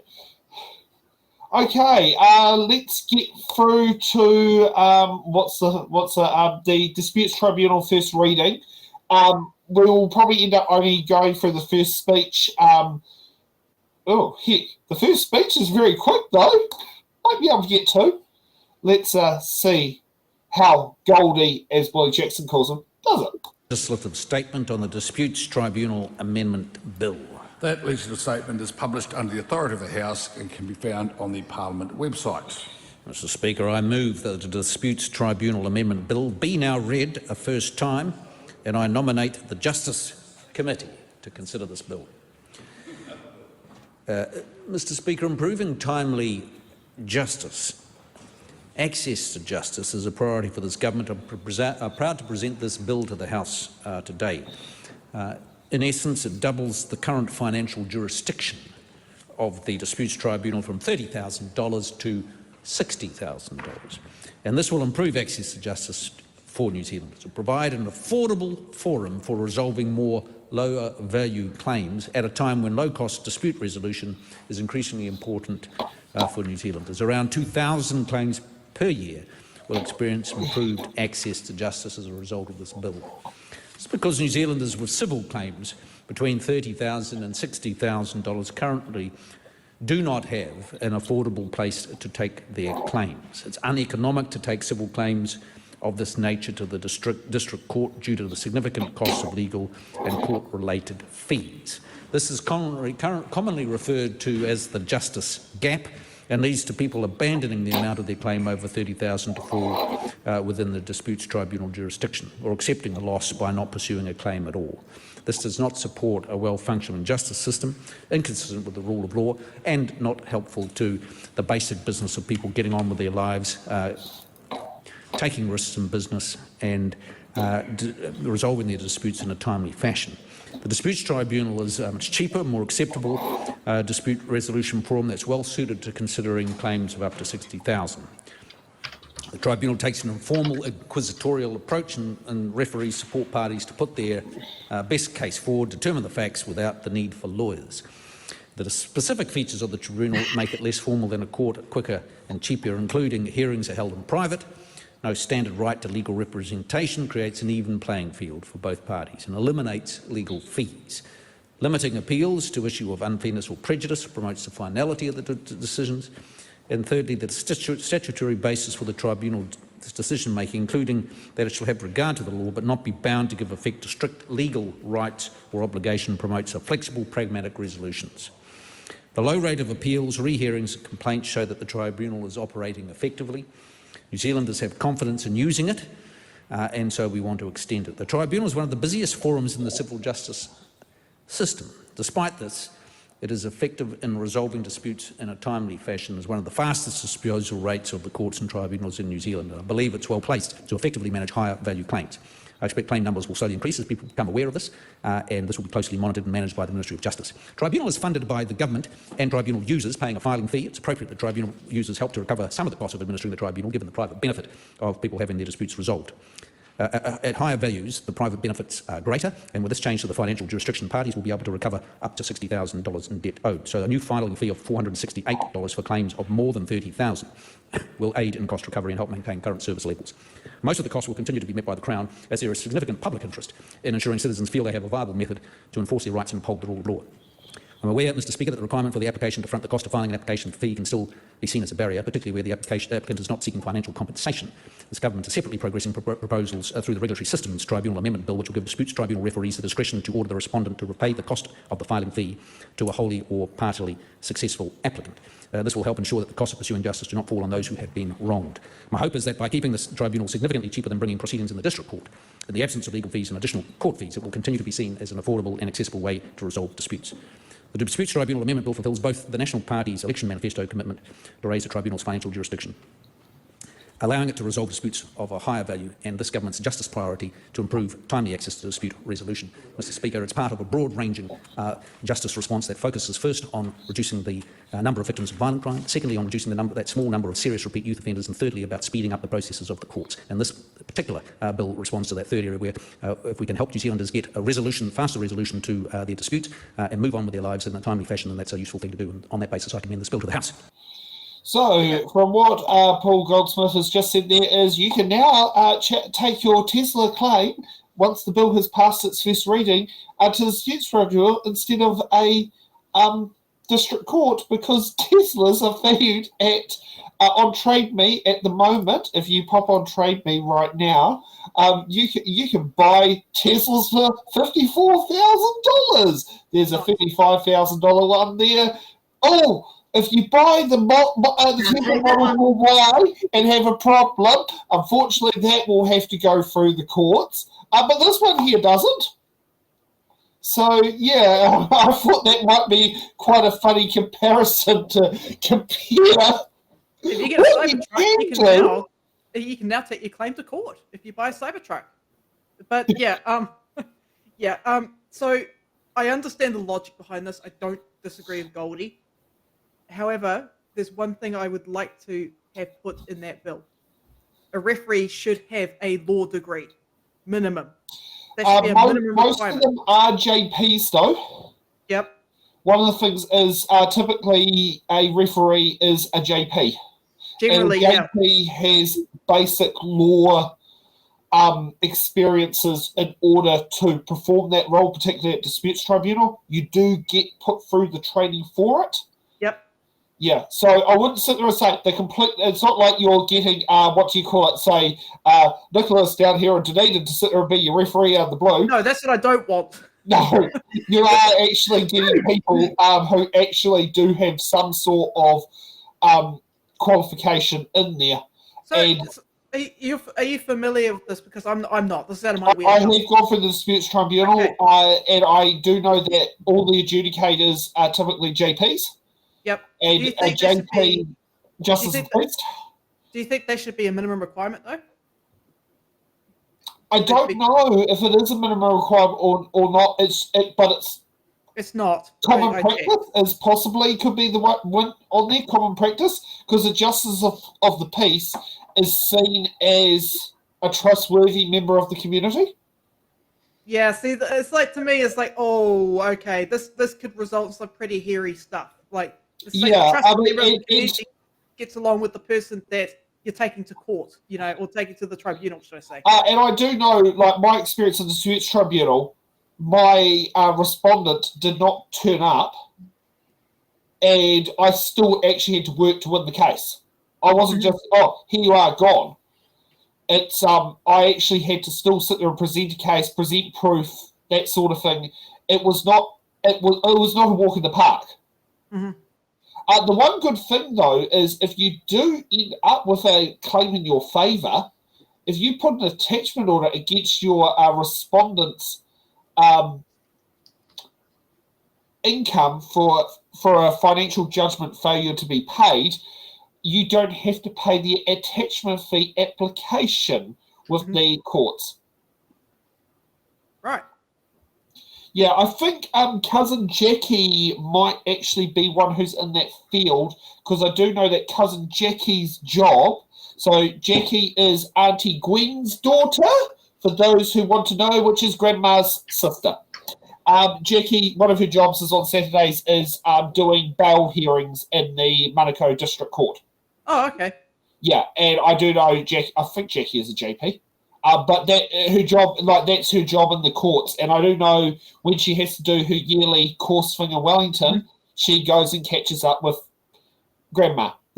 Right. Well, if there's training that's part of being a referee, then no problems. And also on like district court, a lot of the disputes tribunal decisions, they have to follow precedents from the district court or the high court or above as well. So it's not like you're going to just magically become, a referee overnight. I also heard that Richard Premel's been appointed to the Waitangi Tribunal, but on the other hand, he won't exactly be able to rule on any cases in front of the Waitangi Tribunal until he's done his training. Oh, okay. Yes, you can thank Paul Barlow for giving me that piece of information. All right. So, how much does it cost to take a court through the district case through the district court? Your disputes tribunal. It's was it just a moment while I work out what the forms and fees are.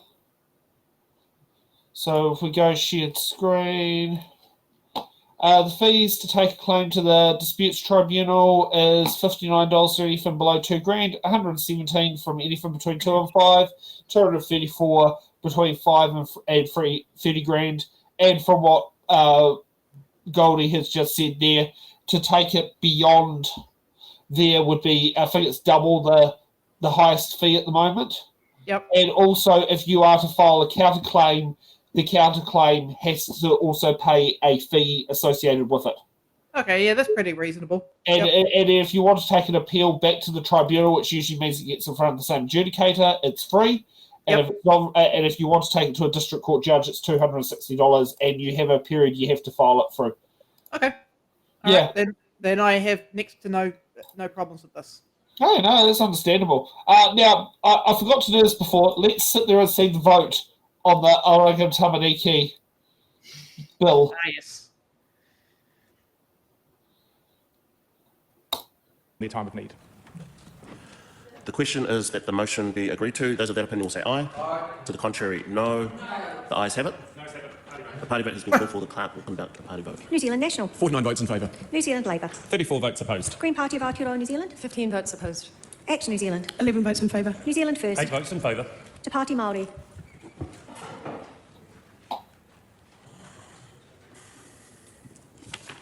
I don't blame them.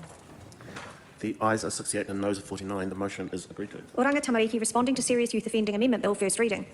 The question is that the Oranga Tamariki responding to Serious Youth Offending Amendment Bill be considered by the Social Services and Community Committee. Those of that opinion will say aye. To the contrary, no. The ayes have it. I call on Government Order of the Day number 5. Okay. So we know how the MPs voted. Yep. Yeah. Well, for anything more on the district court, the Disputes Tribunal Amendment Bill, we'll park it. We'll park it for the next show, because by the looks of this week, if we look at the calendar for Parliament, and we'll get to showing, was it that screen there? It does not look like there's. Whoa, heck. I'm going to refresh that screen because that has changed since I last saw it. There were meant to be 2 select committee meetings this week, but they were dull ones. But it looks like nothing's happening in Parliament and nothing's happening till next week either. The other news is we do not actually have a sitting schedule for 2025. Feels like they're leaving that a bit late. I don't know when they actually. Well, it's probably going through the motions. It probably doesn't get published until next month. They better fast track it. And I know usually when they do it, they tend to have a speech in Parliament about it as well from the Leader of the House, which in this case is Chris Bishop. Yeah. Okay, so let's get to the fun part of the bills. We got to get your submissions to be put in on. The responding to the Abuse Care Legislation Amendment Bill closes on the 11th of December. Please make your submissions in. The Budapest Convention Related Matters Amendment Bill, God, I feel like we've said this one so many times, is due on Thursday the 28th. At least it's this week. The Statutes Amendment Bill will be due in on Wednesday the 4th of December. The bill we've just read, the Child Sex Offenders Government Agency Registration Amendment Bill, closes on the 6th of December. Now the one we've actually just sat there and watched, the Oversight of the Aotearoa Tamariki Systems Legislation Amendment Bill, closes on the 8th of December. And thank you for whoever's posting those as we go in the chat. Thank you for doing that. I came prepared this week. You got the run sheet in front of you. No. Normally I've got them all open in tabs on the computer. Oh. But this time, because there's so much typing and swapping and changing involved, so I'm just going to put it all onto Notepad, and then I can just copy and paste the whole thing back over again. It'll be done. Yeah, that sounds easy. Is that our own internal Notepad? No, that's just PC Notepad. Oh, okay. No, because we apparently have a Notepad in the screen.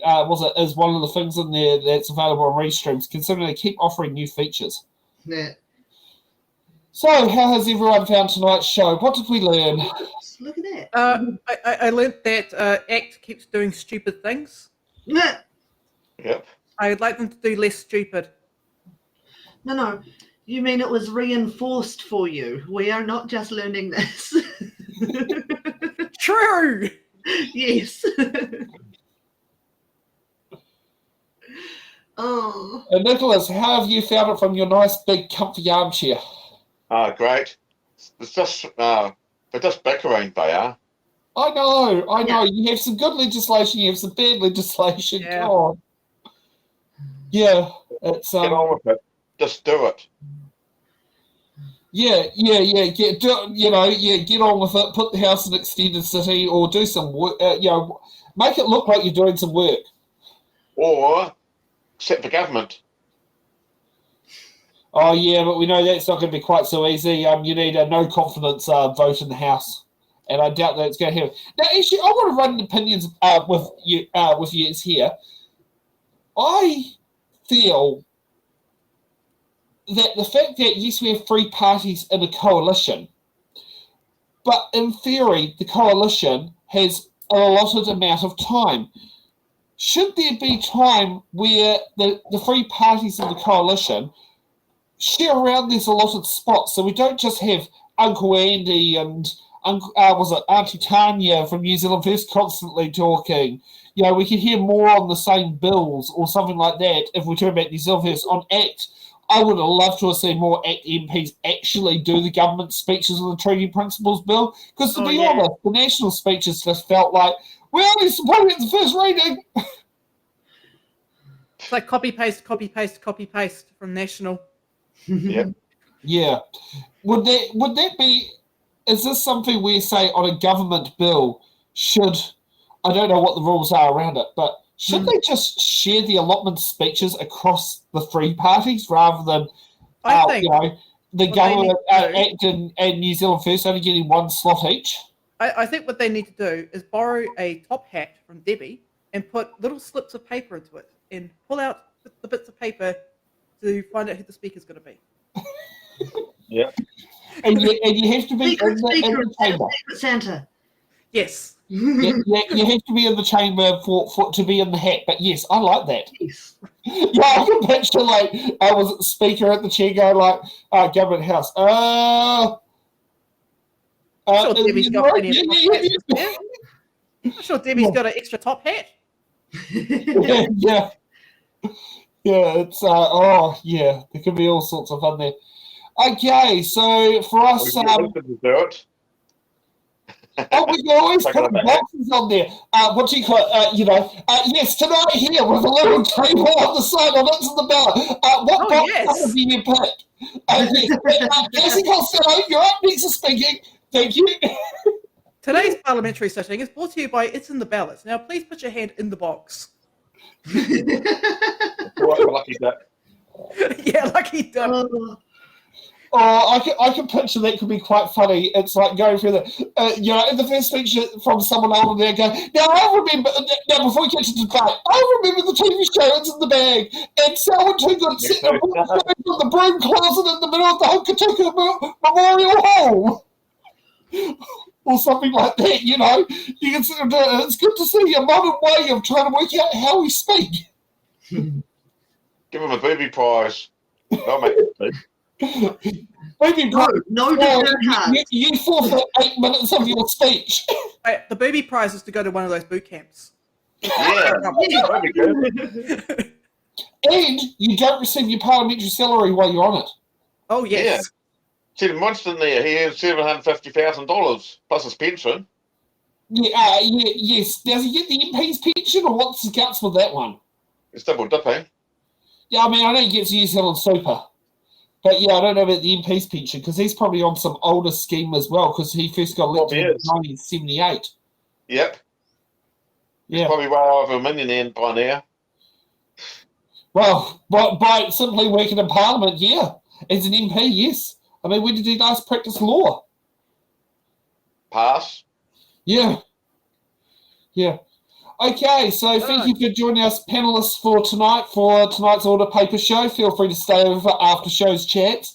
And for us viewers who are out there, a bit dingling on tonight, but hey, we had nothing controversial considering last week.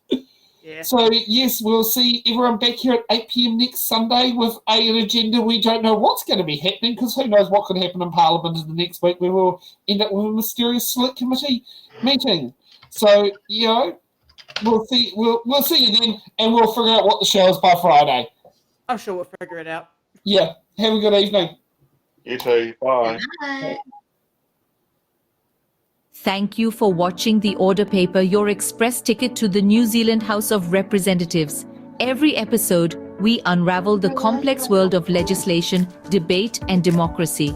From bills to select committees, we've got it all covered. From our team of political commentators who will dissect and explain what's happened, so you can remain up to date on what's happened in the Aotearoa, New Zealand Parliament. To support our channel, you can become a Patreon member at patreon.com/itsinthaballot. The Order Paper podcast is brought to you by It's in the Ballot.